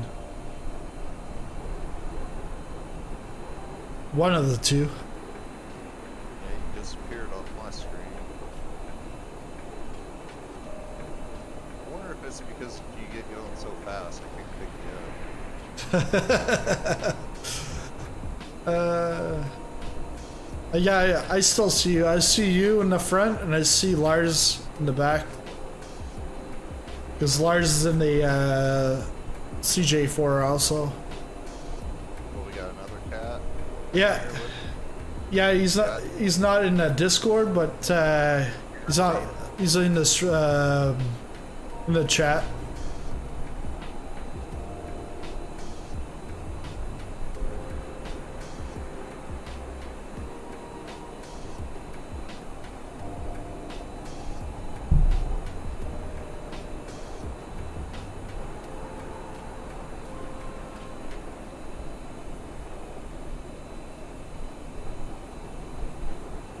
Yeah, there. He says pull up Yeah. in the chat.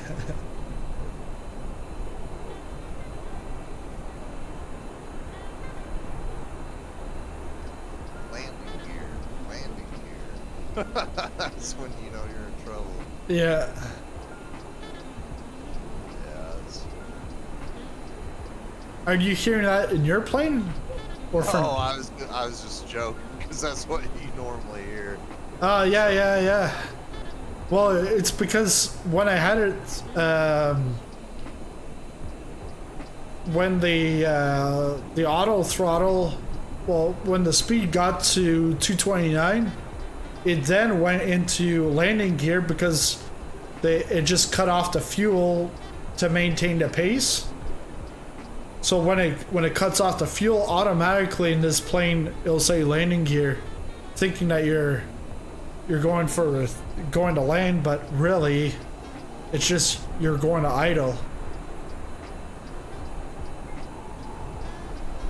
You guys been keeping up with any of the SpaceX stuff? Are you guys into that at all? Space. No, I didn't watch anything lately, but I watched Virgin Galactic, and then Jeff Bezos' flight. I've watched both of those. The what? He's a so-called astronaut now. Yeah.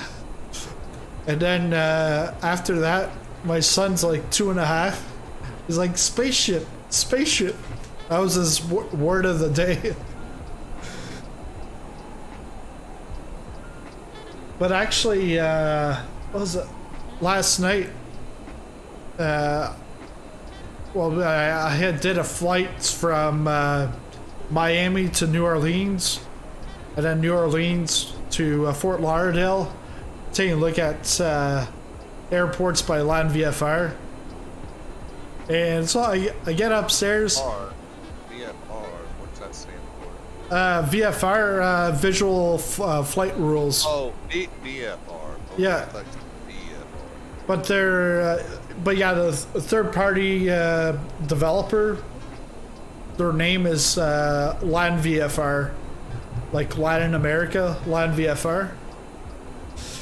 So I get upstairs and because my son was at my in-laws for a couple of nights, so I get upstairs. He hasn't seen. All of a sudden, he goes to the door to go in the basement, and he's like, plane. I'm like, all right, let's go. He wants to come down. He wants to fly the plane. So I was like, oh well, we got a sim update. The hot fix. Wow. Then it got corrupted, so I was like, yeah, can't fly the plane today. Plane broken. I'm like, all right. Yeah. I guess this game is pretty, what I've been seeing is pretty notorious about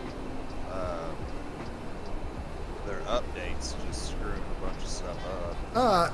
Yeah, and it's like sometimes even and it's not just the game, it's also the SDK. For developers, all of a sudden you're doing something, you're getting close to release, and then all of a sudden they drop and they say, oh, the sim update 5 is coming out, and it's gonna have this and this and it. Wow. They might have gotten notice a week or two before it got released. Some of them don't even get notified. And then all of a sudden it's like a game-breaking update that whatever they were developing is now garbage. Like the thing right now is jetways. There's an issue with the animated jetways. So like the beta one that I've got that comes out in a couple of weeks, he told me right off the bat, he says right now, he says you can preview it, but just make sure you say it's a beta, but the air traffic control and stuff, he says it's not in it, but it'll be in it for when it releases. I said, okay. But he says all the jetways are static, but once Asobo fixes the jetways, then we'll be able to do animated jetways again. So that's their way of getting around stuff. Is to be able to still sell is, you know, static jetway until Asobo fixes things. But it's a massive project. Like, it's the whole world in one game, one application. Yeah. I remember being in grade school and going to a buddy's house that had this awesome PC back then. Yeah. And was playing like the first flight sim. I thought it was so awesome. I never got a chance to play it, so. Yeah. So this game is really cool to play. I got a buddy that's a pilot too. Okay. So he's all about it. So I'd like to get like the joystick or a yoke and all this stuff and have him come over. He'd get a kick out of it. Yeah. Because I remember it was probably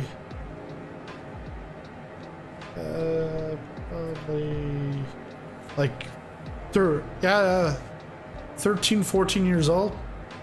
And friends of the family, he had a plane. So he took my brother and I up in the plane. We went flying around. I don't know if it was a Cessna or what, but some kind of plane. And then we all went over to their place afterwards. And the guy had Flight Sim 95. So he was showing us like how you can go flying in Chicago, and the Sears Towers were there. And I was like, wow. So then we bought it, but we shortly after, well, the 98 came out, so we bought 98, and parents bought us my brother and I a plane maker for Flight Simulator 98, but we never ever could figure out how to actually make a plane. Like, you know, we're like 13, 14, 15 years old. Like, we don't, you know, it's brand new to us, and to like know how to, you know, make it like a Cessna or something, that wasn't gonna happen. But we flew in it, and I still remember like doing like a 4 or 5 hour flight.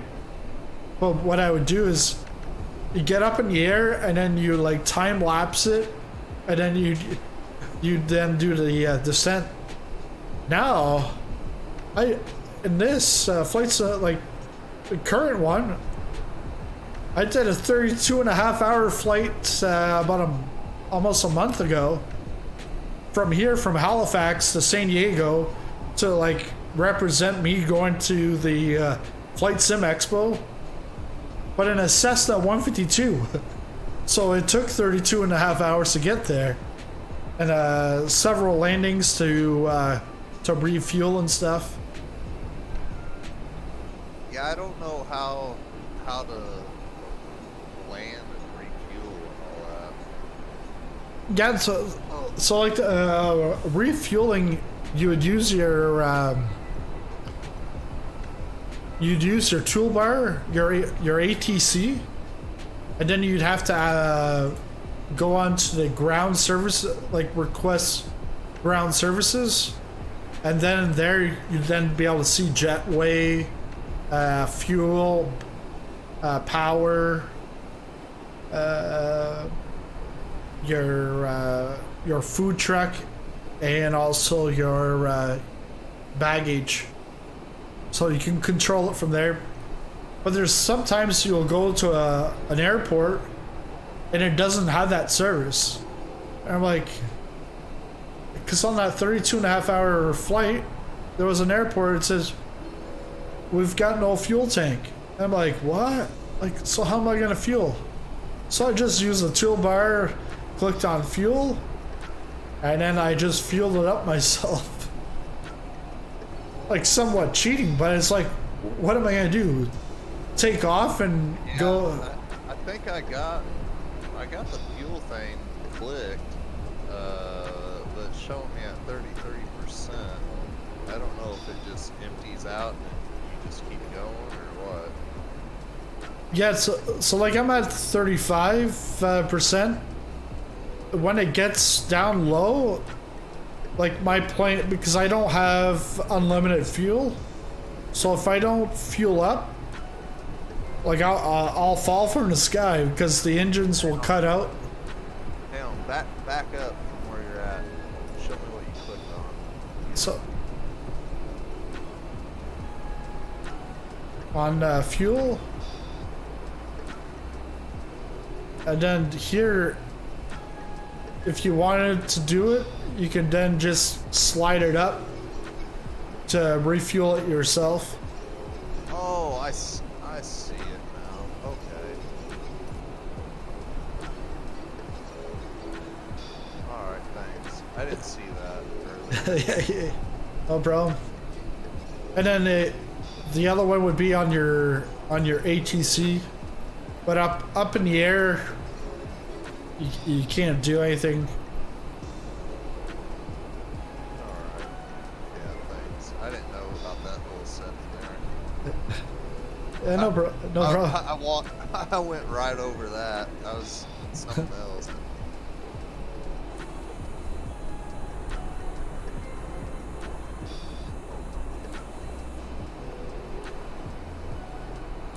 Yeah, like I said, still trying to learn all the basics. Yeah, and that's where I want to start make some more videos, tutorials, help out people. There's some tons of stuff out there, but the thing is when someone subscribes to you, it's like, why not help them out rather than sending them off to somewhere else? So, when we started today at 2 o'clock on a Saturday, Yep. would you say that would be a typical time that you'd be making a flight? Like when you start scheduling stuff? Or what's the ideal time for you? On a Saturday, yeah, on a Saturday, like morning, afternoon, but during the week, it'll most likely be at nighttime, because very shortly my wife will be going back to work and I'll be staying home with the kids. So during the daytime, during the week, I'm not going to be able to do anything. So I'll probably do like a Monday, Wednesday, Friday night. But What time Central Time? Central Time would be between 5 and 6 Central Time is when I would I would start either 5 o'clock or 6. I actually might go to a 5 o'clock because then the longer I stay up, well, the next morning those kids are going to be up at 6 o'clock in the morning, and I won't be able to sleep in. But if my wife's off, then that's fine, because she's a nurse, so she does like 2 days, 2 nights, and then like 5 off. So it's a rotating schedule, and I'm trying to get like a fixed schedule on top of my business clients that I work with. So yeah, I understand. Well, I was just asking so I could try to pick more events with, make it to some more of these.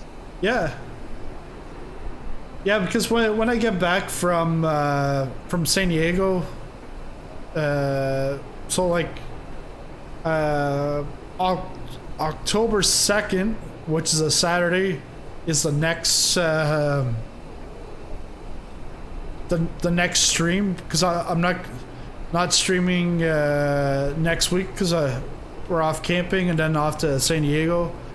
But that will be a flight from Miami to Barcelona, so it's going to be a 8-9 hour flight in a 787, but you could use a 747, but it'll be different beast, or you can take a whatever you want and fly around and then take off, after an hour. But the thing with that is, if you take anything other than an airliner, you're going to be way in the back. But that's pretty much because it'll be actually tomorrow's 4 years of the channel being on YouTube. Nice. So yeah, so it's a celebration of that in 2 weeks from now, with some giveaways that I'll be doing some draws throughout. But I actually looked into my analytics, and it showed me my first video was I think it was on NHL. It would have been like NHL 19, no, NHL 17 or 18, and it was doing an expansion team with the Quebec Nordiques, and I was starting a series on that.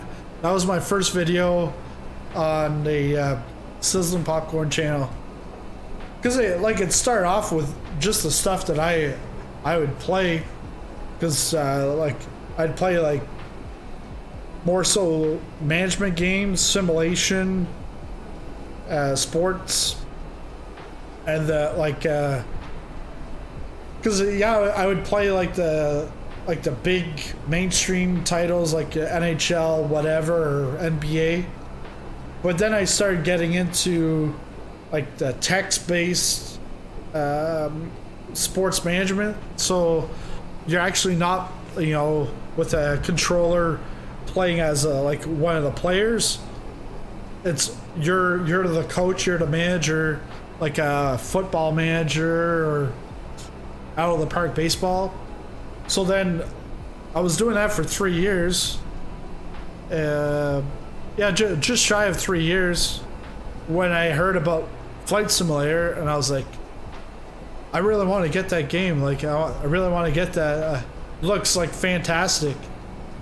So then, when this came out, well, the name Sizzling Popcorn comes from 2008, 2009. I was a film critic. I started off while at university, and so that's where the name comes from. And over that year where I was a film critic, I learned how to do the relations with the PR, all the press stuff, media stuff.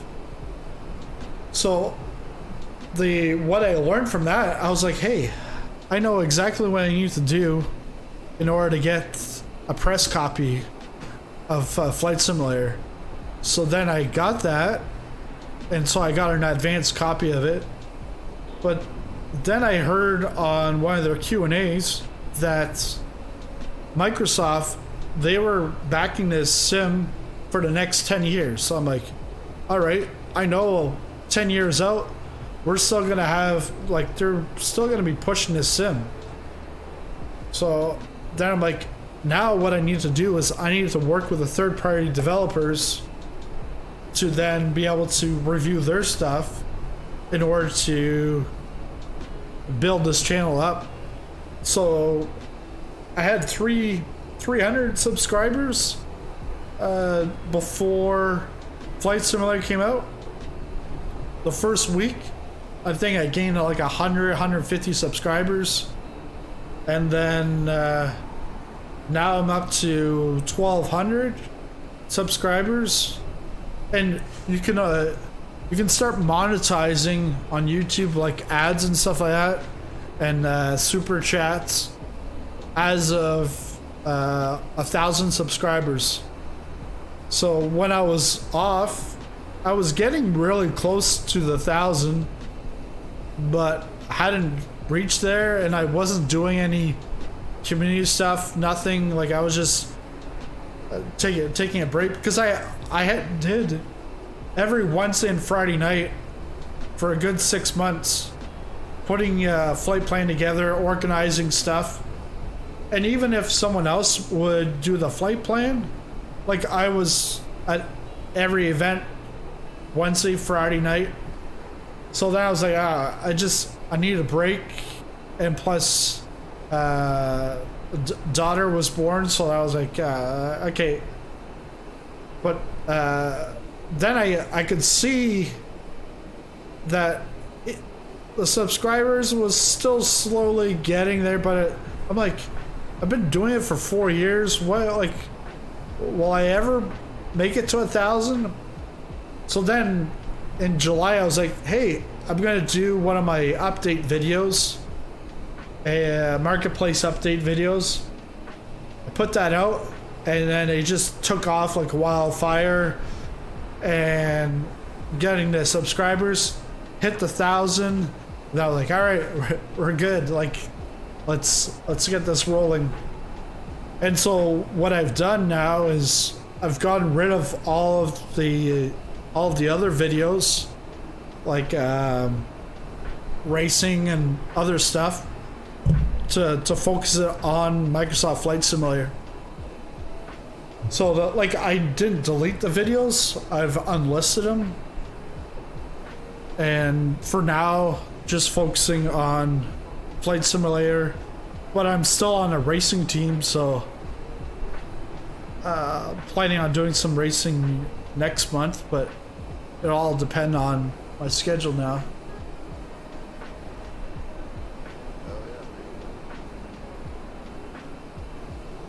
But yeah, so yeah, using that experience from Prius to then do this, so now I know, like,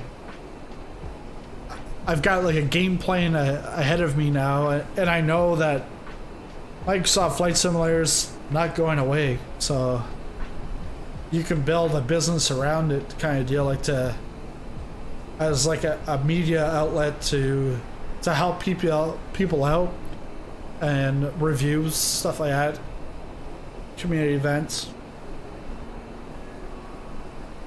Where are we? Yeah, the community events are fun. Yeah.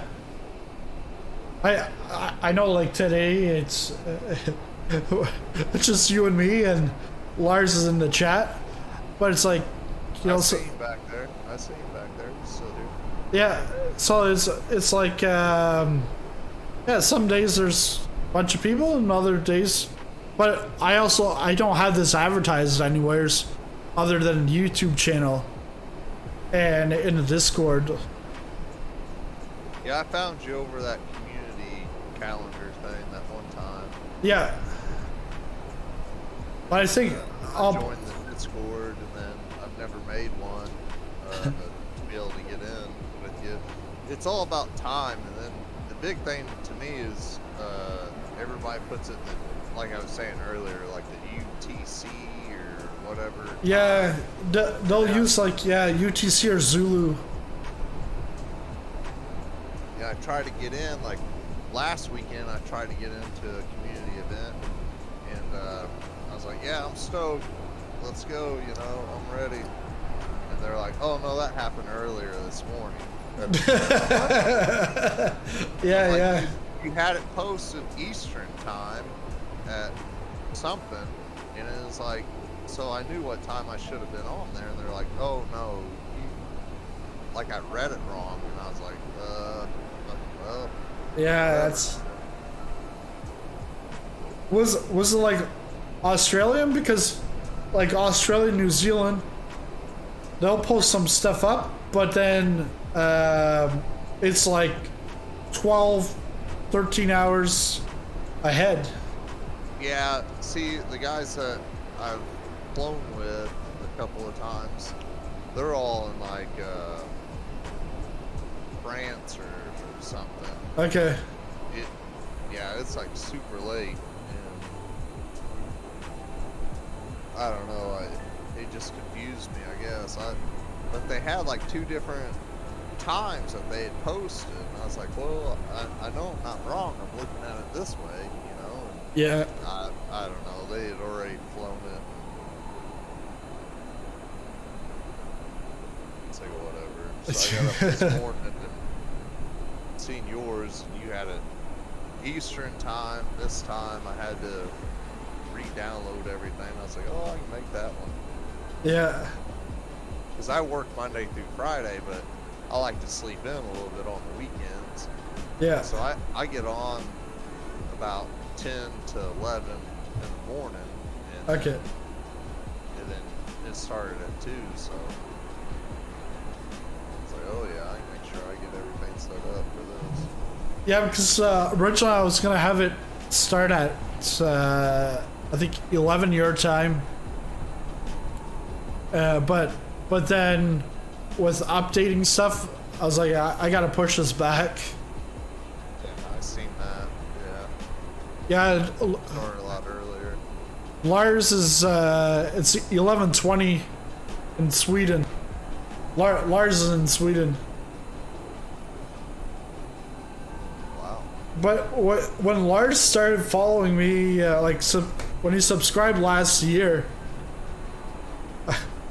I would be like, it'd be a Friday night.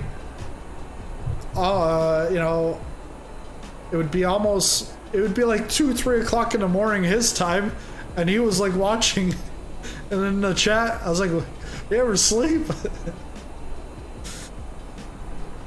Yeah, I wake up super early, go to work, so that's why I was asking you earlier too. You know about Yeah. your scheduled time. So I'd like to fly some of these. Yeah. Just trying to find a channel that I can get in the same time, you know, with the events. Yeah, that's right.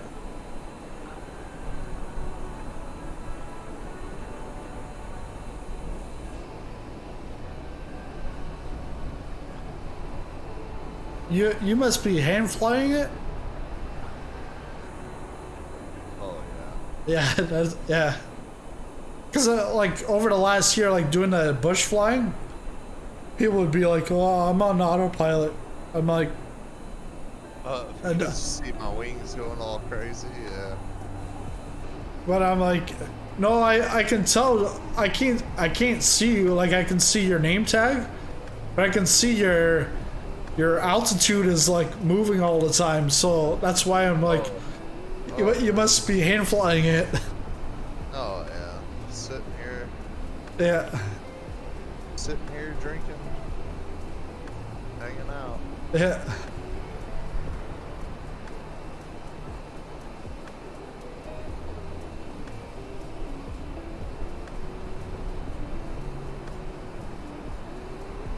Be interesting how to land though.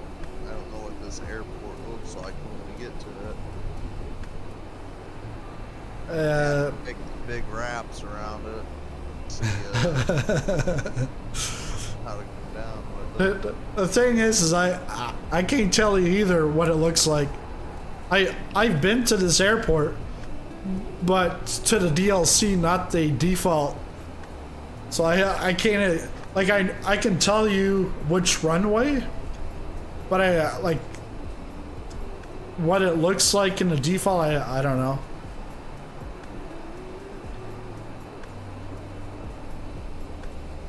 Because when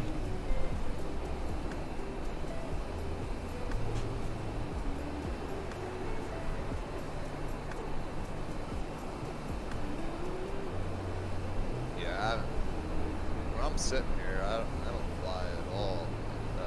Autopilot. yeah.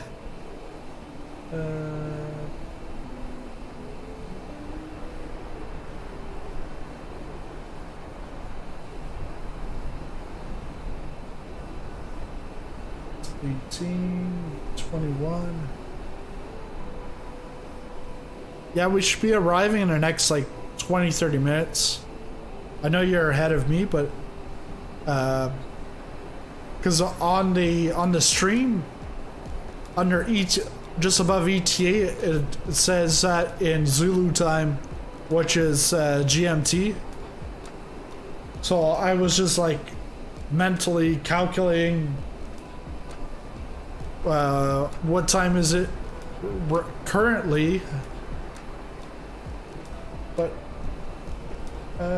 yeah, I got about like 30-40 minutes. What, till you land? Yeah, till I land. Yeah, I can see that. Closing in at 247.87 now. Because I don't have the flight plan on the Navigraphs, but we'll probably can start descending around here because Stockholm is right there.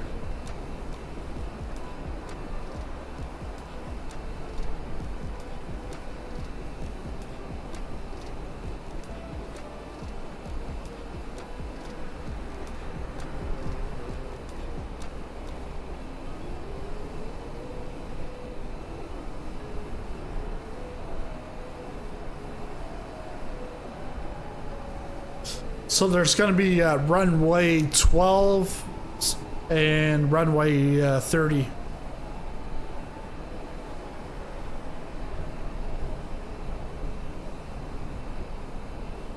going to descend where? Um, Down below there? yeah, so this is where I am right now. Stockholm, the airport's there, so roughly around here. Start descending down. Island.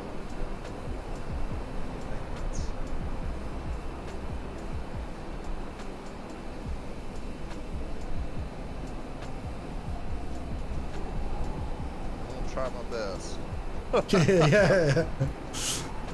Well, because the other day I was in the CRJ, and we're three guys. We're all going to from Seattle to Jackson's Hole, and the first guy he took off.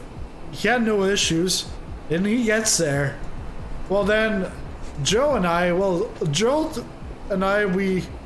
I took off before Joe, but then in the air he passed me, and then because it was I think this is the first or second time I've ever flown the CRJ, so I was like trying to do some stuff with the autopilot, and all of a sudden it took me going up north when I should have been going like southeast.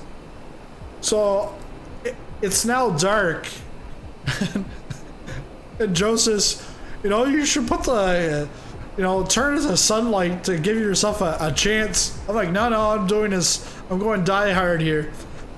Well, I'm starting to descend, but I'm in the mountains. So I almost hit the ground, and I was like, okay, I give up. I'm putting the sun on. So then I flew over a mountain ridge, and then Jackson Hole is there. Well, I'm going way too fast for it, and I'm up way too high. So I just drop it down, and like full speed. I got the speed brakes on. I got reverse thrust on, and I landed.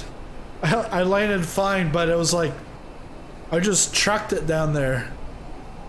But I don't fly with damage on, because if you do a hard landing, you're done. Or if you overstress the plane, you're done. I'm like, I don't want to restart. I guess. All that off. Yeah. I've been landing at like my house Yeah. and all sorts of stuff, so I had to shut all that off.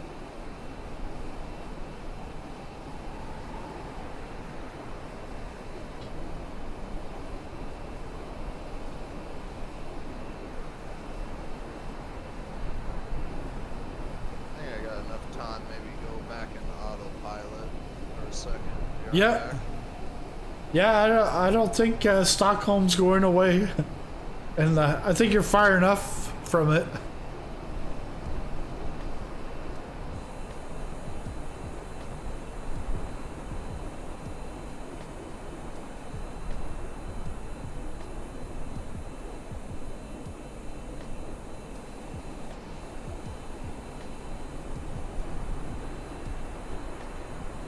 It's like no one flying up here. It's just the three of us.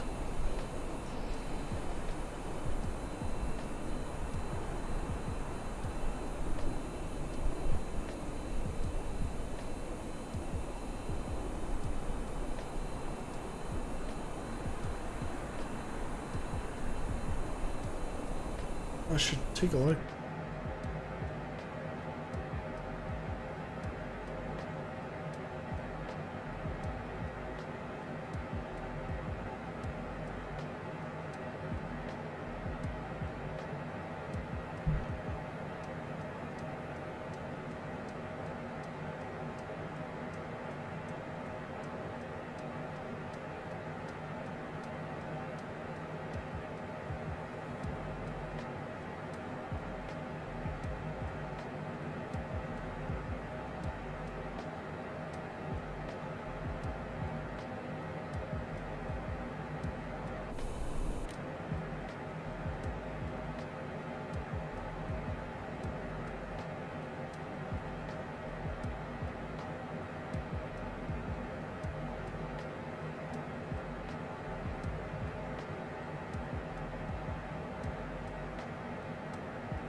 Still up there a bit, huh? I'm just going to...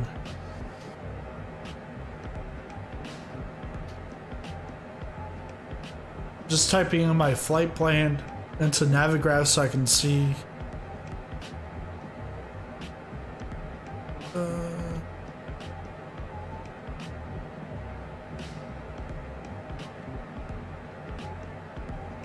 My end. I don't know why I'm hitting all this lag.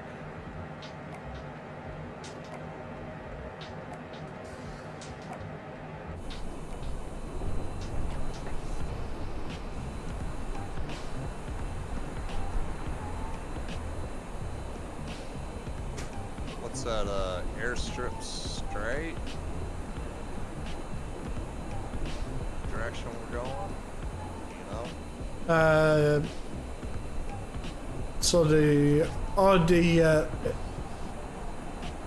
yeah, I'll bring that up here. Looks like, we gotta cut to the right, come in.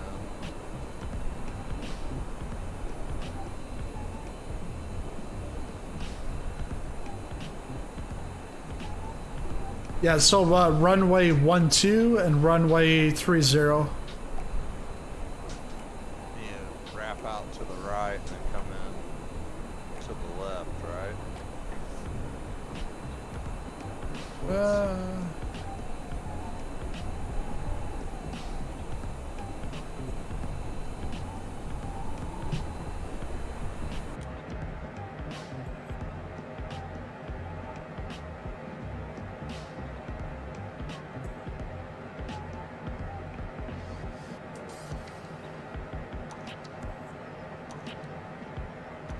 Well, I'm not sure which heading you're in, but it should be you can do a pretty much a straight in into runway 30.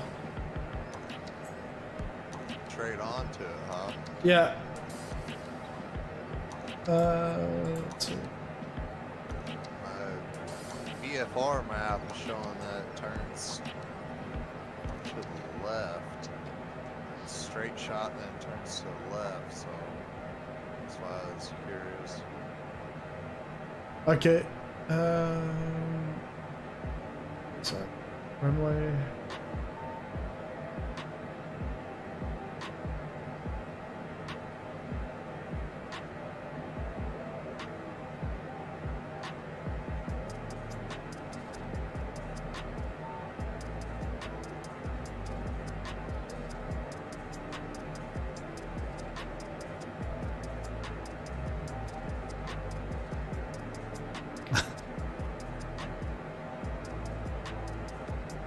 There you go, Proto. So that's the ILS runway 30.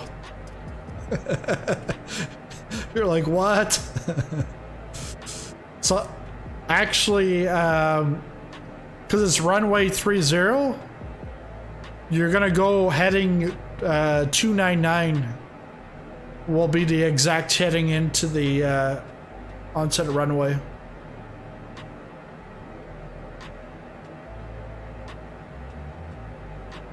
You see that?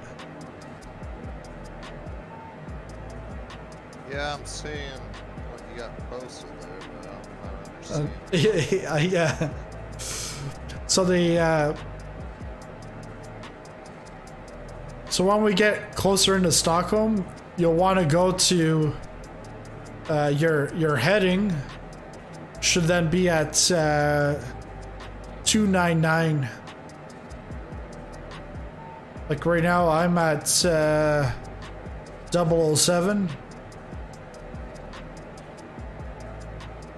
I'm actually now moving over towards about 30 to 60.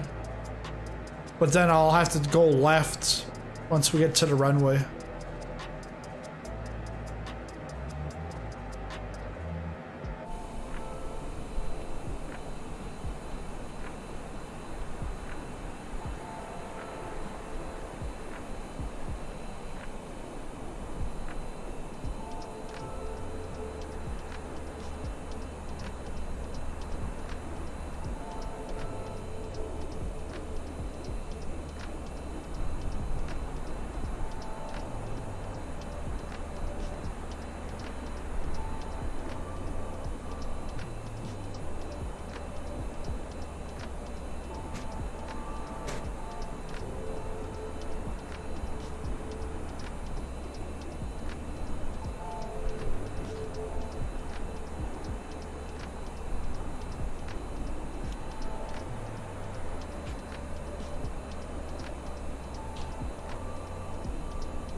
235. Yeah, it's showing me I should be descending, so I might want to start descending slowly. Because it's got me at 23,500. Flight level 235.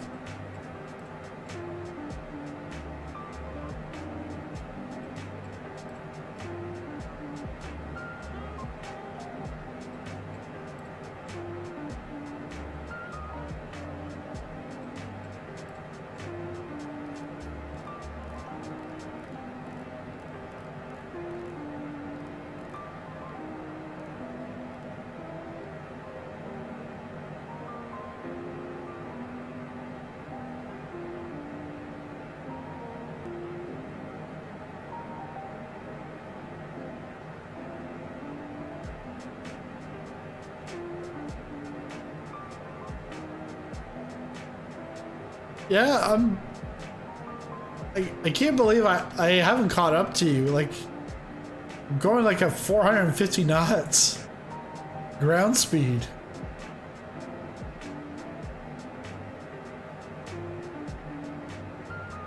Oh, That's crazy. yeah.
just heading straight for it? Yeah, I'm straight on now. Once I get closer to the airport, I will have to. I'll have to turn left to then go in runway 30.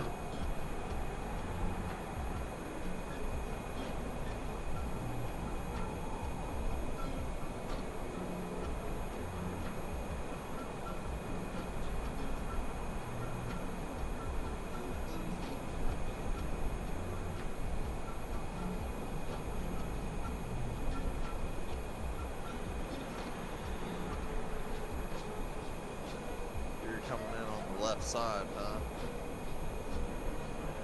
Yeah, I'm on the left side of you. Yeah, I know you're on the left side of me, but you're gonna hit the landing on the opposite side of what I was gonna land, I guess. Okay. Were you gonna do the? Was it a 1-0? 1-2? I don't know. I don't see. Because there's. Talking about. Because there's only runway 12 and 30. Yeah, 12 is where I guess I'm going to. And then banks to the left. So that's why I'm trying to stay out pretty far right. If that makes any sense. Yeah.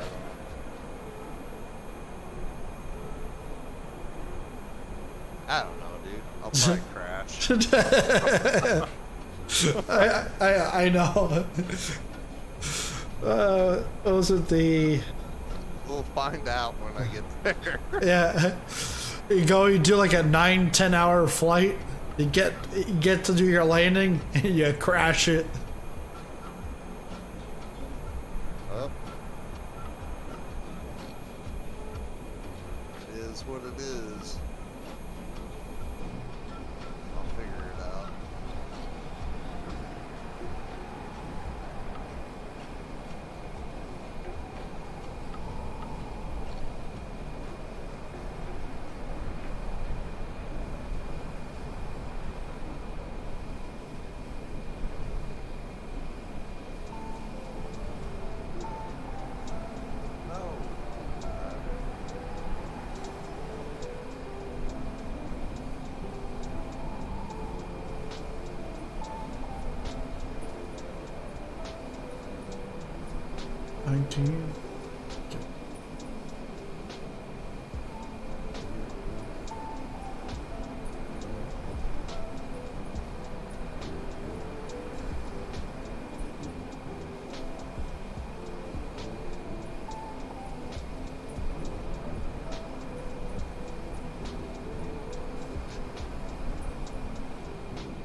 I had to stop the music because I didn't know if you were humming to the music or if it was part of the music. And it was part of the music. Are you talking to me? Yeah. The music from the stream. Because the guy goes like the music's like like they're like humming in the song. So I didn't know if it was you or if it was the song. And it was the song.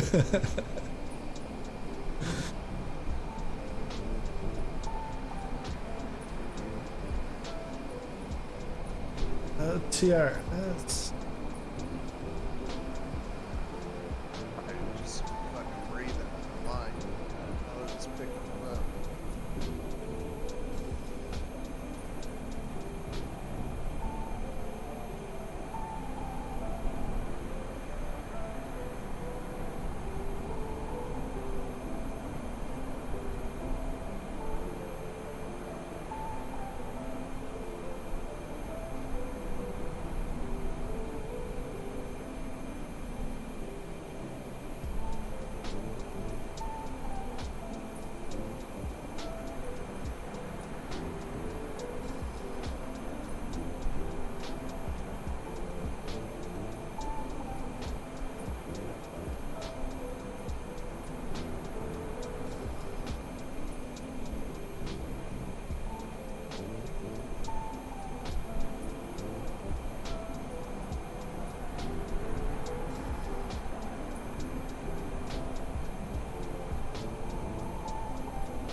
I'm about 58 miles out.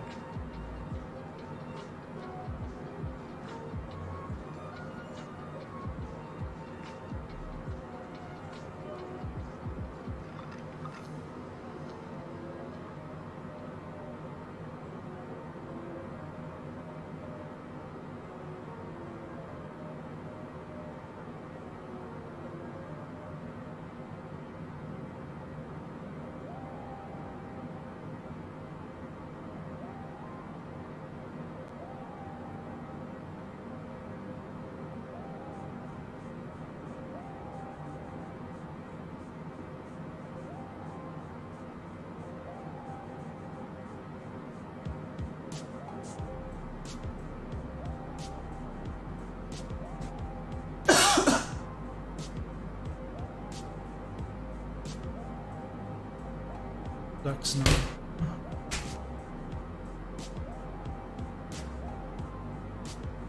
We got a Max 4402 coming in for a landing.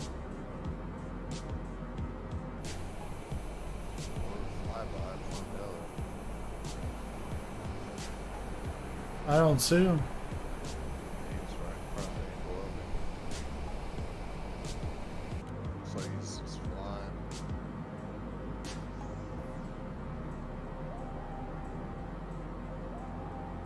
Right.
$25. Let's bring it to 2500.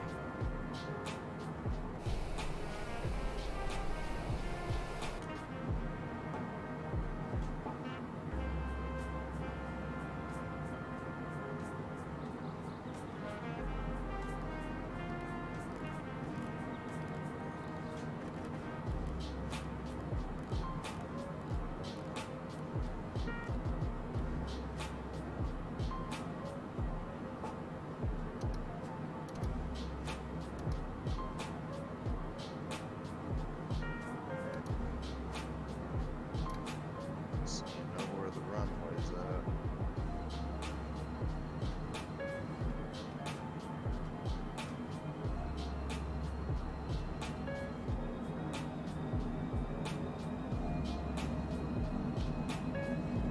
You're asking me if I knew where the runway? Yep, looking for the runway. Oh yeah. I've just added, I'm actually gonna do this. Approach onto this duck snow. And then use the ILS. And it'll glide me right into the airport.